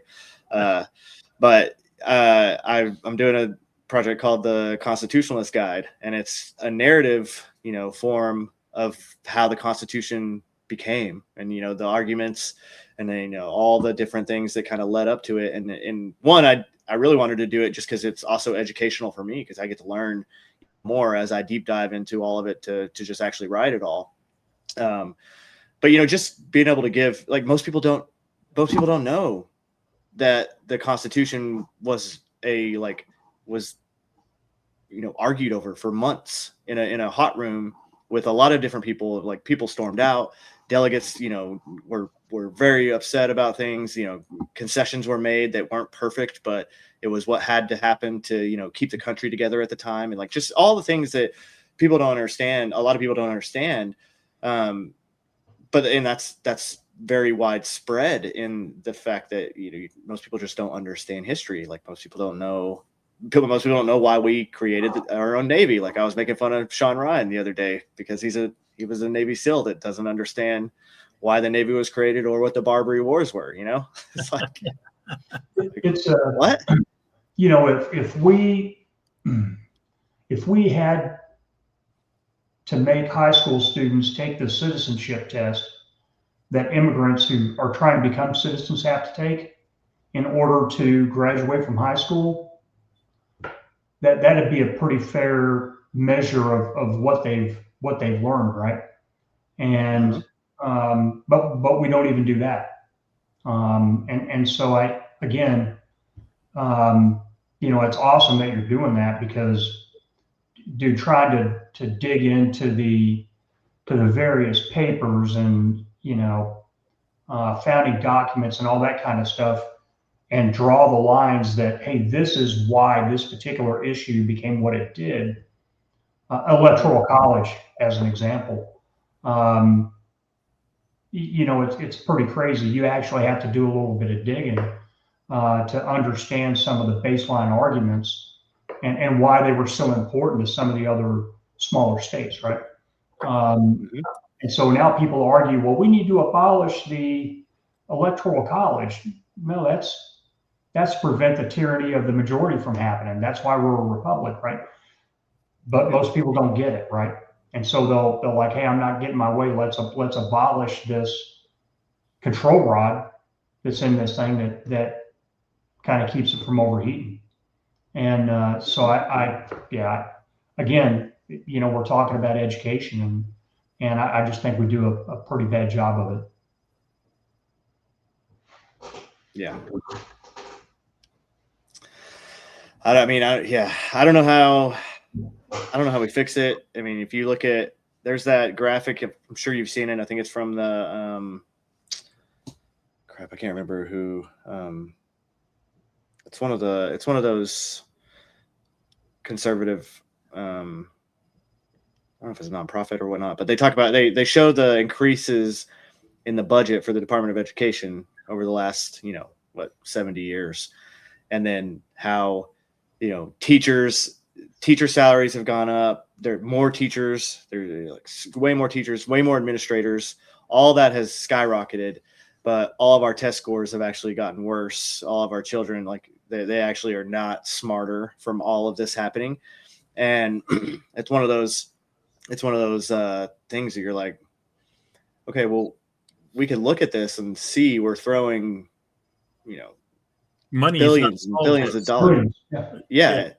And it's only made this worse, actually. So like, how do we, and that's the other thing too, is like, how do we get, I'm a conservative. I'm not saying that conservatives have all of the answers, but constitutional conservatives who believe, originalists of the Constitution believe in certain things. And I do think that preserving that, the original intent behind the Constitution, and then the Bill of Rights and all of that is very important. But how do we vote in the right people that, again, aren't going to trash part of the Constitution, like you said, just because they feel like they didn't get their way or something's not going right or what? And then, how do you educate people beyond that to vote for the right people that are going to do that? And then how do you hold them accountable? Term limits obviously would be one way. But then just, I don't know. We're at this point where like people are so lazy that they don't care. Like they're not looking into the candidates that they're actually going to even, if they're even going to go vote in the first place. A lot of people vote in the presidential election, but they're not voting in their local elections. They're not voting in their state elections. And so, how do you, it's one of the things I try to tell you. I'm like, if you really want to change things, start changing them at the local level, because that's the level you can affect right now, right? If you want instant gratification, try to change some things in your local municipalities, because those are the ones that affect your everyday life. The federal government, is not actually supposed to affect your everyday life, right? Yeah. That was never the intent. The school boards, get involved there. Yep. Because that's where your money's going. That's where that's where all your taxes are going. We don't have income tax here. It's all property tax, and people bitching about that. Well, that's all going to your school board. It's all taxed by school districts. So yeah, get involved. I mean, you think about like the Department of Education established in 1979, steady decline in any kind of, and this goes back to the locality or municipality point. What do we need them for? That serves no purpose other than creating the educational bureaucracy that we see, right? And so, whether it's school boards or whatever, but I think a lot of people are just, I don't know, fed up with it, or think that it's not going to matter. No matter who we put in there, we're still going to get screwed kind of apathy. And I mean, when you look at it, there's something to that. But I think there's that sense of apathy that overrides, what's in it for them. If I do get involved, what am I seeing from it? And I think a lot of people give up simply because of that. And if you try to get involved, they'll come ruin your life. Well, there's that too. That's another thing too. Yeah, I mean, it's a whole predicament. I do think the local aspects, getting conservatives, and that's, I've said this before in other streams. Conservatives have to get more involved. We're the, I look at the government as a hindrance to my everyday life. The fact that I have to get a permit to build something in my own backyard is insane to me. Like what? Like why do you care if I'm, like all the things that doesn't make sense to me, all the stuff. But, you could get involved and run for things, and then you can change some of that stuff. Right. But we look at it as a hindrance, and because we don't need government. I'm gonna do my own thing, and I'm getting my life. I'm taking care of my life. I'm taking care of my family, and I don't need their help. But we have to kind of get past that. I want to live in my bubble and raise my children and do it this way, because they're going to keep taking and keep taking and keep taking if we don't actually start fighting back against it. So no, that's absolutely true, right? But you then look over to people that are dependent on the government. 50% of the population doesn't pay any taxes, income taxes, right? Yep. Okay, where's their skin in the game? Right. And so there's no so what there for them to get involved, because they're fine with how it is, right? And I don't know how you overcome that, because not everybody cares, and not everybody has skin in the game to try to affect changes, right? So, hard problem. I think a good start would be you have to be a net taxpayer to vote. Yeah. People get really mad when you say that, but I'm like, if you're not a net taxpayer, you're not paying money into the system one way or another, then you're only taking. And why should you have a say? Because you're going to only want to take more, right? That's just common sense. That would be like, if you have a 22-year-old kid that still wants to live at your house, doesn't want to pay rent, and doesn't want to do anything to help out, and they're just kind of sitting there, and you don't force them to go do anything, why would they go do anything? Yeah. What incentive they have? They're perfectly content right now. And so if you let go ahead, him vote on dinner, he's going to vote for lobster and steak, but he's not paying any of the rent or the food.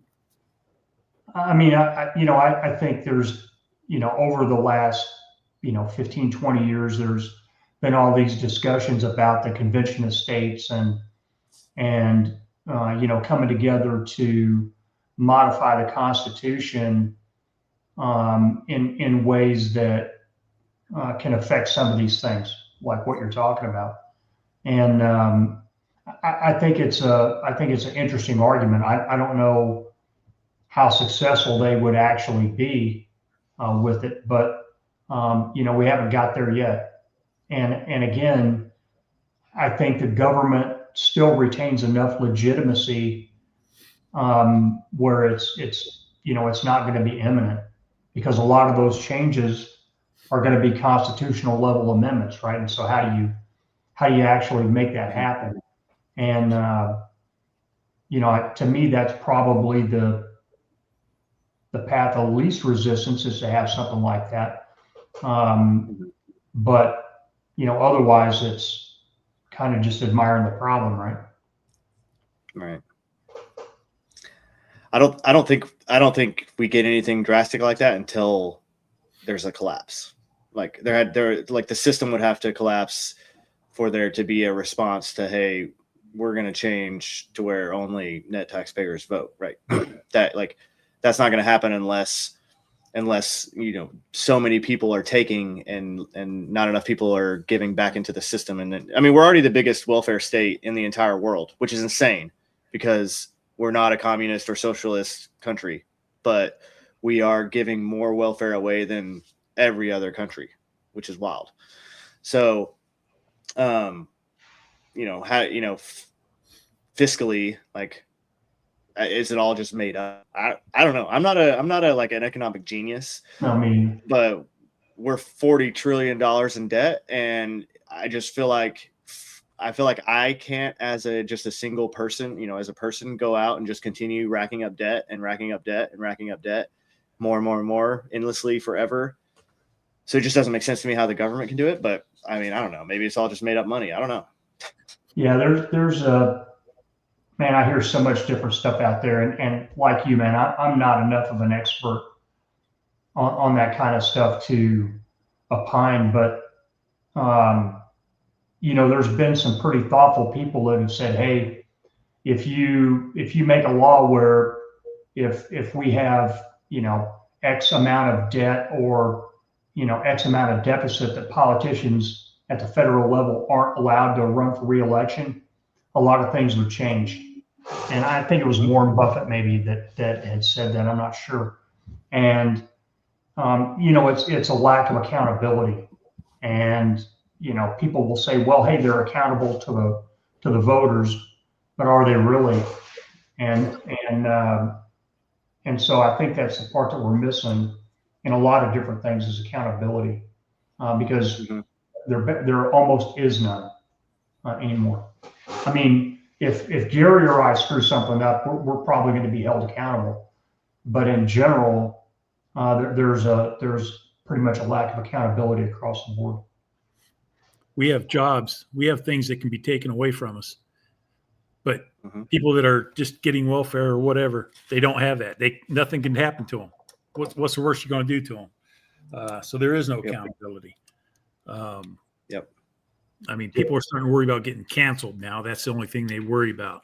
That's the only kind of accountability we have going on now in the world, and it's sad that that's the only way. Yeah, I don't think you got to worry. I mean, I do like. Gary? What's that? I don't think you got to worry about getting canceled. No, Gary's not getting canceled. We're old enough. I saw your posts the last couple of days have been great. I've been cracking up. We're old enough now where what are you going to cancel me from? Yeah, exactly. Yeah, exactly. Yeah, well, that's what I mean. I do this. I take care of the babies, and this is what do you can't cancel me, right? No. Like you can get mad at me. That's why everybody just if you go on some of my posts, especially any of them that get any kind of traction, there's just the slew of all the people telling me all the just get hate every day. And like I have some buddies, and they're like, they weren't Army or they weren't SF or anything. They're like, does that not bother you? And I'm like, bro, no, like not even a little bit. Like what these words on the internet from most of them are probably bot. I just feel like most of them are bots. I'm like, this is probably a bot. Like there's no way that there's someone this stupid. And if they are that stupid, then that even has less effect on me than it being a bot. You're not going to fix some pack. Yeah. Yeah. So, I just like, whatever, dude. Like I have gotten to where, I'll block anyone that doesn't have a blue check. I'll block. Anyone that has a blue check, I mute. And, if you want to keep giving me, monetized engagements and I'll never see them, and it doesn't matter, then that's fine. But, it's just, it doesn't bother, you're not going to bother me. You're not going to make me stop, saying what I'm going to say. And, and I'm not going to change my views because a bunch of people got mad at me and called me a Zog bot or a shill for Israel, which I think is the funniest thing ever. It's like this is the biggest propaganda push that we're seeing right now. Yeah. At least on the right, and so of course I'm going to push back against it because literally that's what my whole account has been about from day one, is just pushing back against narratives that are obviously fake or, overblown or being used. Just like this Chud the Builder thing right now. That's so crazy that everyone's going crazy about. I don't know that necessarily he was an op, right? I don't know that he was I think he's just an idiot racist that was just found a way to make money off of being an idiot racist and doing that, and wanted to cause some division that way. But they're using it, they're going to use it now as an op. And there's already big accounts that are saying like MAGA's the one backing this guy. And I'm like, he hated Trump. He talks crap on Trump all the time. It's like, how is he MAGA? And why would MAGA people support him? Because all the people that are watching his feeds, they're not MAGA, right? Or if they were, they're not anymore. He shot a black guy, right? Yeah. Well, He's the dude obviously, that's been going around. Yeah, he must be MAGA friggin' whatever because he shot a black guy. Yeah. You know, just because. Right. Tomfoolery. I don't even know who he is.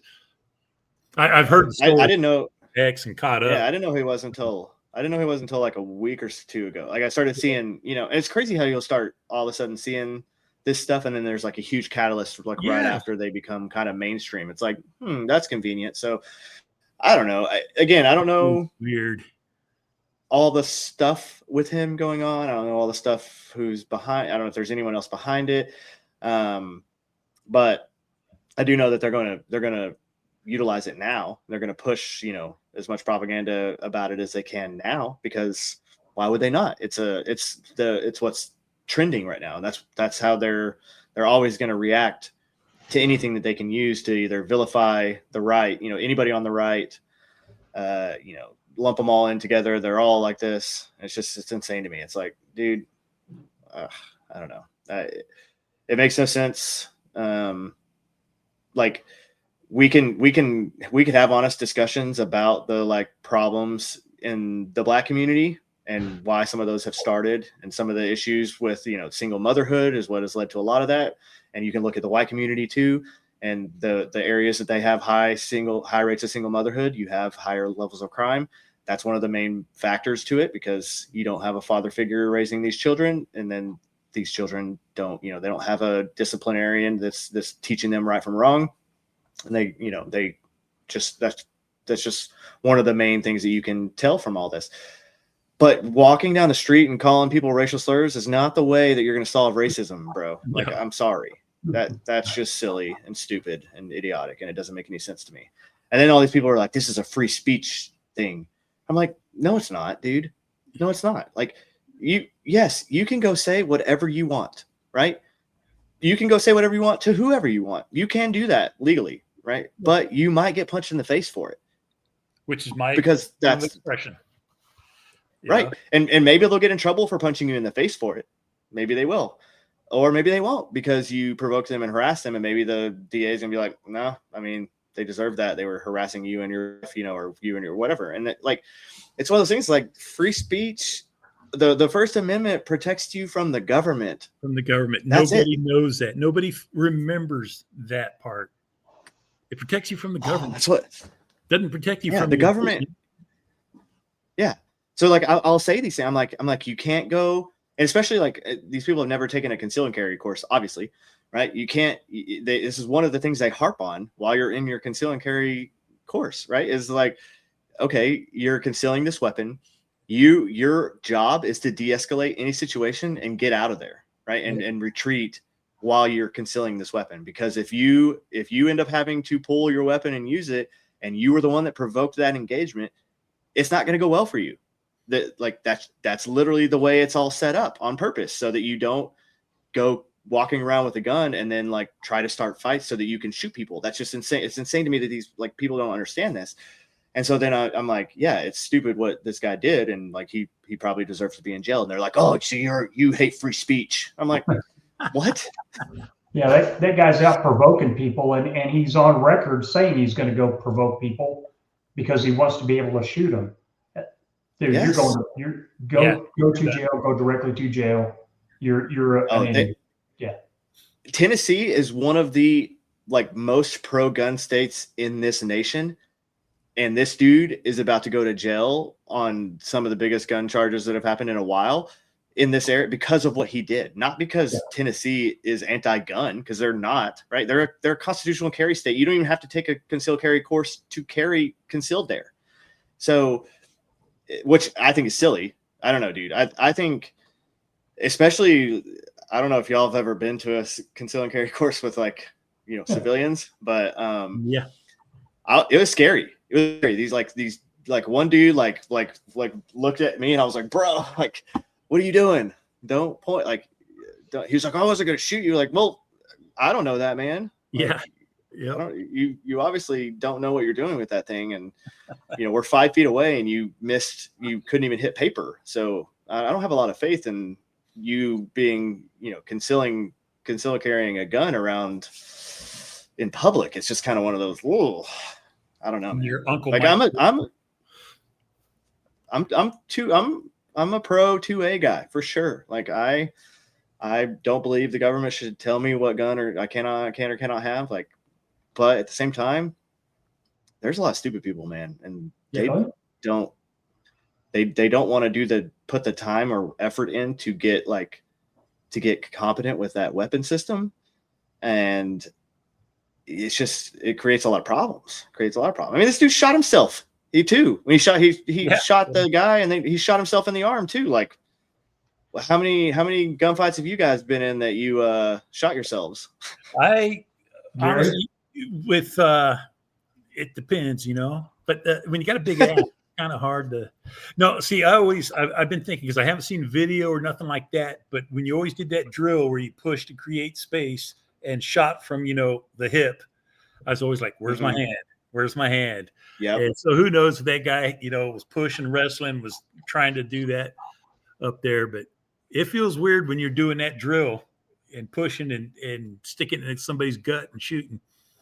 So I don't know. Yeah. And he probably has not done that drill like we have. He was crossing a fence in Panama, and he had a silenced 22 like on a leg holster, and as he was crossing that barbed wire fence, it caused his pistol to go off, and he shot himself in the leg. SF guy shot himself in the leg with his 22, and so you can imagine the amount of shit we gave that dude, right? And a little, and man, I got it. You're carrying that weapon for a specific reason, and all that kind of stuff, but that doesn't mean that you're going to be immune to the crap talk of consequences, right? Oh, you're going to give them a hug and tell them it's okay. It could happen to anybody. Yeah. Oh, here's a cookie. You're still special. and he was a great dude, man. And hey, man, sometimes stuff happens, right? But yeah. I mean, not all Green Berets are the same, and some slip through the cracks. We had a guy, he wasn't on our team, he was on the team that was in Iraq with us, and we literally landed at BIOP. We're getting all our stuff off, and pulled our ISUs out, got our guns out, and we're getting everything ready. I still to this day, he was standing right next to me, I still to this day don't understand what he was doing or why, but he pulled his Glock out, loaded, chambered around, pulled a magazine out, fired into the flight line right there, and just like one round into the flight line, and then was just like shocked that he did it. And I was like, and of course we're all like, what the? And I mean, he was on a rotator back to the States like that night. It was like, you're obviously you're not in country anymore, buddy. Have fun with that. I just always shout ears before I pull a trigger, no matter what. Yeah, every time. Ears. Yeah, dude. But just sometimes stuff like that happens. You're like, what? Like, what were you thinking there? Like, how? I don't understand I don't know. We had a kid. He was a mechanic, and he was a good kid, PFC, and he was part of our SOC-C in Kosovo, and he was the only mechanic that we had to service all 6 teams, actually 7 elements, plus the SOC-C. And he was coming back he'd been out to one of the team houses working on their vehicles, and came up to the main gate there in Kosovo, and went to the clear and barrel, did his drill, and gapped one off in the clear and barrel. Well, if you're going to have an AD, that's where you're supposed to have the AD, right, in the clear and barrel. And but you would have thought it was the worst, a crime against humanity. And so he lets us know from the gate, hey, I did this. I'm like, all right, make sure your pistol's unloaded. Come on up here, get back in the compound. And it probably wasn't 10 minutes later that I had the brigade CSM calling me, asking me when was I going to get the Article 15 rolling, and when was I going to get this kid out of country?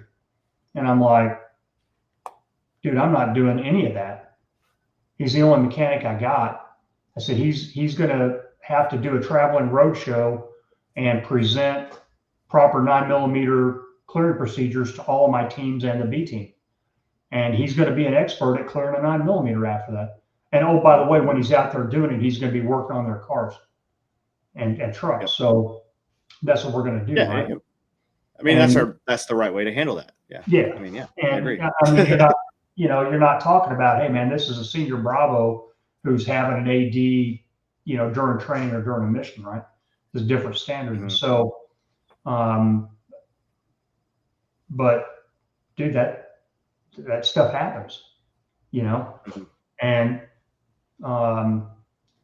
Gary, wasn't there a female from 10th group that was dry firing in her apartment a few years ago? Yes. Yeah. And shot through the wall. Yeah. If I remember right. Yeah. I believe that's the first female that graduated the Q course. I don't know the case. I don't know. All I remember was, she shot up her apartment. It's like the OK Corral or something. Which is crazy. Like you're dry firing. Yeah. In the Q course. How did a round sneak in there? He went and bought a SIG, and he was sitting there demonstrating to his friend. He's like, the 1911 had this disconnect where when you pushed it, it wouldn't fire. So you could push it into your palm and it wouldn't fire. And okay, but the Beretta didn't have that. So guys would push their hands in there and they'd shoot their hands trying to demonstrate this. Okay, yeah, that's stupid anyways. But the SIG P226 went back to, and it's not where you can push and fire. It's like the 19, bam, right through his fucking hand. He wouldn't drop from the Q course or anything like that, but in typical fashion, we're like, hey, man, you're going to have to leave. They're going to hire you down at the bank, sort quarters, Yep. Short change to your fucking hand. Gary, you remember that medic? He passed away recently in Bosnia. It was the infamous incident, honey, I shot the SEAL, where the medic on the ODA, we went for one rotation there where we had a couple of SEALs attached to each JCO team. Which probably did more to harm SF SEAL relations than anything else in the history of special operations. So we're carrying Beretta M9s, right? And the SEALs are carrying SIGs, and they're in their house. They're not out on patrol or anything. And so the medic is looking at this guy's pistol, the SEAL's pistol, and bam, and shoots the SEAL. Well, he was the 18 Delta, so he patches the guy up. The guy's not seriously wounded. So he patches him up, and so from there on out, like I said, the guy, I can't remember his name off the top of my head. He recently passed away. Oscar. But it was known because the movie was out then, Honey, I Shrunk the Kids. And so that became known as Honey, I Shot the SEAL episode from Bosnia. Good dude, too. Good dude. Yeah. His last name was Ware, so everybody made his middle initial B. Beware. Beware. Beware. He's a good dude. Good medic, good dude. And it was truly the one case I've ever seen. You always hear the mythical, he got an Article 15 and a fucking Bronze Star or whatever, one Bronze Star, but not a soldier's medal. But he got awarded and a letter of reprimand. Awarded for saving his life, but a letter of reprimand and for ADing into the SEAL's chest. Same incident. Wow. True story. That's wild. True story.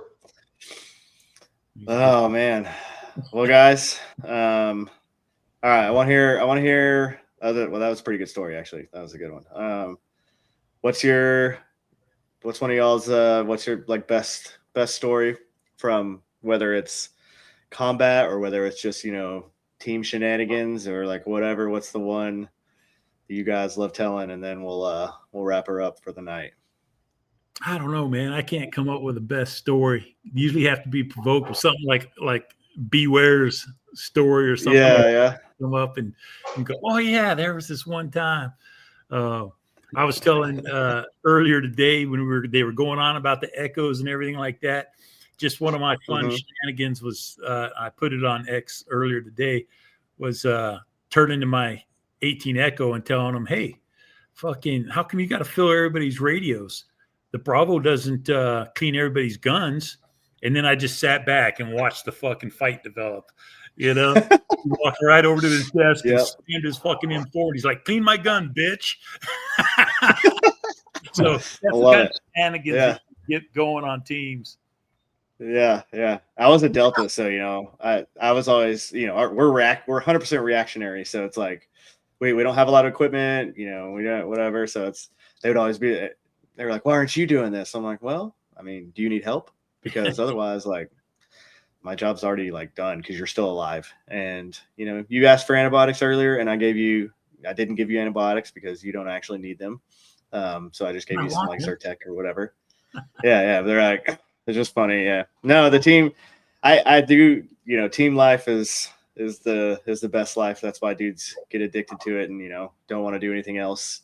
There's nothing better, honestly. So, man, just the banter and the most hilarious moments ever. Like you said, I can't remember all of them, but good times. Good times for sure. That's what I enjoy about Twitter is I'm living down here in Texas with nobody else around. I can get on Twitter and just shit talk with all these other dudes, and it works out great. It's pretty funny, man. It is. Bo, you got any good stories that don't include me? No, man, you're in all of them. No, we were when we were in Panama. Again, it was my first deployment, and we'd probably been down there a month or so. And one of the guys on the team, JR, we actually lived in a former Army compound that had a prison in it. And one night we came back from patrol and had to put down a prison riot. Anyway, JR was a native Spanish speaker, and he arranged for one of the prisoners to give us haircuts because there was no like place for us to get haircuts. And so we're sitting there one day, JR's getting a haircut, and we had like two little bitty rooms that we stayed in. And all of a sudden I hear this shot go off. And so, man, I grab my pistol and I start running because, I think something bad's happened to my bro, right? And so I kind of pie the corner, and there's JR sitting in the barber chair with the sheet over him and all this stuff. And the poor prisoner is sitting there, and he's got the straight razor because he was getting ready to start straight razor in JR's neck. And that dude, that straight razor was shaking so damn hard, I thought he was going to chop JR's ear off. And so I said, hey, man, are you all right? And he's like, yeah, you don't need to shoot him. And so he talked to him, and the kid calmed down. But it turned out it was an AD by the prison guards into the roof down there. So we had some corrective training for them. But I'll never forget the look on JR's face and the look on that dude's face because of and what that straight razor was doing. And so when it was all said and done, I'm looking at JR. I'm like, dude, how's your haircut? And it's like, let's go get a beer. He was almost swearing off haircuts after that point. So yeah, it was funny. Oh, I love it. Yeah, that is funny. That's awesome. Cool, guys. Well, hey, thank y'all so much for coming on. It was great, getting been a pleasure. Getting y'all's insight. Yeah, man, it was great. And just the stories and just all the stuff, man. I also love the OG, SF dudes that they just have a different perspective about everything. And again, like you said, like the SF guys today, they're the same kind of guys, right? They're the same kind of dudes. It's just a slightly different environment than it was when you dudes were rocking and popping. And so, but it's awesome to hear y'all's perspective on everything and to hear, the stories about all the past and how it all used to be. So keep doing y'all's thing. We're not OGs. We learned from OGs before us. And the great thing was they were guys like us. Then there's us, and then there's the next generation. It's been going. Yeah. It's good stuff. Yeah. Okay. OG lights. We'll call it that then. Y'all aren't that old. Good life, OG. But yeah, man. Yeah. The other Hey, guys, thing appreciate it so much. The other thing I've always wanted to say is I'm so jealous of your username because it's brilliant. I wish I could have gotten that first. Dude, so I actually started when I first started, and this is back like when you know it was owned by the old regime, and I was Grumpy Green Beret, and I got banned like immediately because I like called someone a retard or something. I don't remember what it was, something stupid, you know, whatever it was, and it got banned immediately. And then you know did it, and finally I was like, okay, I started this one in like 23, and I had no idea what I wanted to like. I didn't know what I wanted to name it. I was still active duty, so I was like, I don't want to go like, you know, my full name and like anything like that yet. And so I was like, you know what, GB&T's hilarious, and every other Green Beret will know, yeah, you know, that like I know, you know, because it's an inside joke, so then everybody will know. So it was actually really funny to me too, especially, and it's still to this day, people are still calling me like, they're like, you're a fake vet or stolen valor, and I'm like, you realize that like nobody outside of the Green Berets knows what GB&T. I mean, they do now, kind of. A lot more people know now, but like no one really knew before. So it's just one of those kind of. Just it ended up, and of course, I didn't think it was ever going to get to where here we are, you know, now. I just wanted to argue with people. Really, that's what I started my account. Was just yeah. Maybe a little. Yeah, just get on and argue with people and like, you know, make fun of people, just like poke fun, like have a little, you just have a good time. It was the outlet where, you know, you can do that. I don't have to like, I don't argue. I don't pick fights with the wife, you know, which is never a good idea. Yes. You know? Exactly. So yeah, no, yeah. But hey, again, thank you guys so much, and we'll have to do it again sometime, you know, and shoot the shit a little bit more and broke the ice. I like it. Yeah. All right, keep doing what you're doing, and we'll do one soon. And everybody else, thank you so much for joining us and hanging out with us and just listening. And please like, subscribe. If you're on YouTube, I have their handles down in the description. And if you're on X, it is Nameless G and American Dissident. So follow both Bo and Gary, please. They put out great stuff too. And if nothing else, at least Gary's gonna make you laugh about something. So for sure. Right. All right, guys. Y'all have a great night, and we'll talk to you soon. All right. See you. Ciao.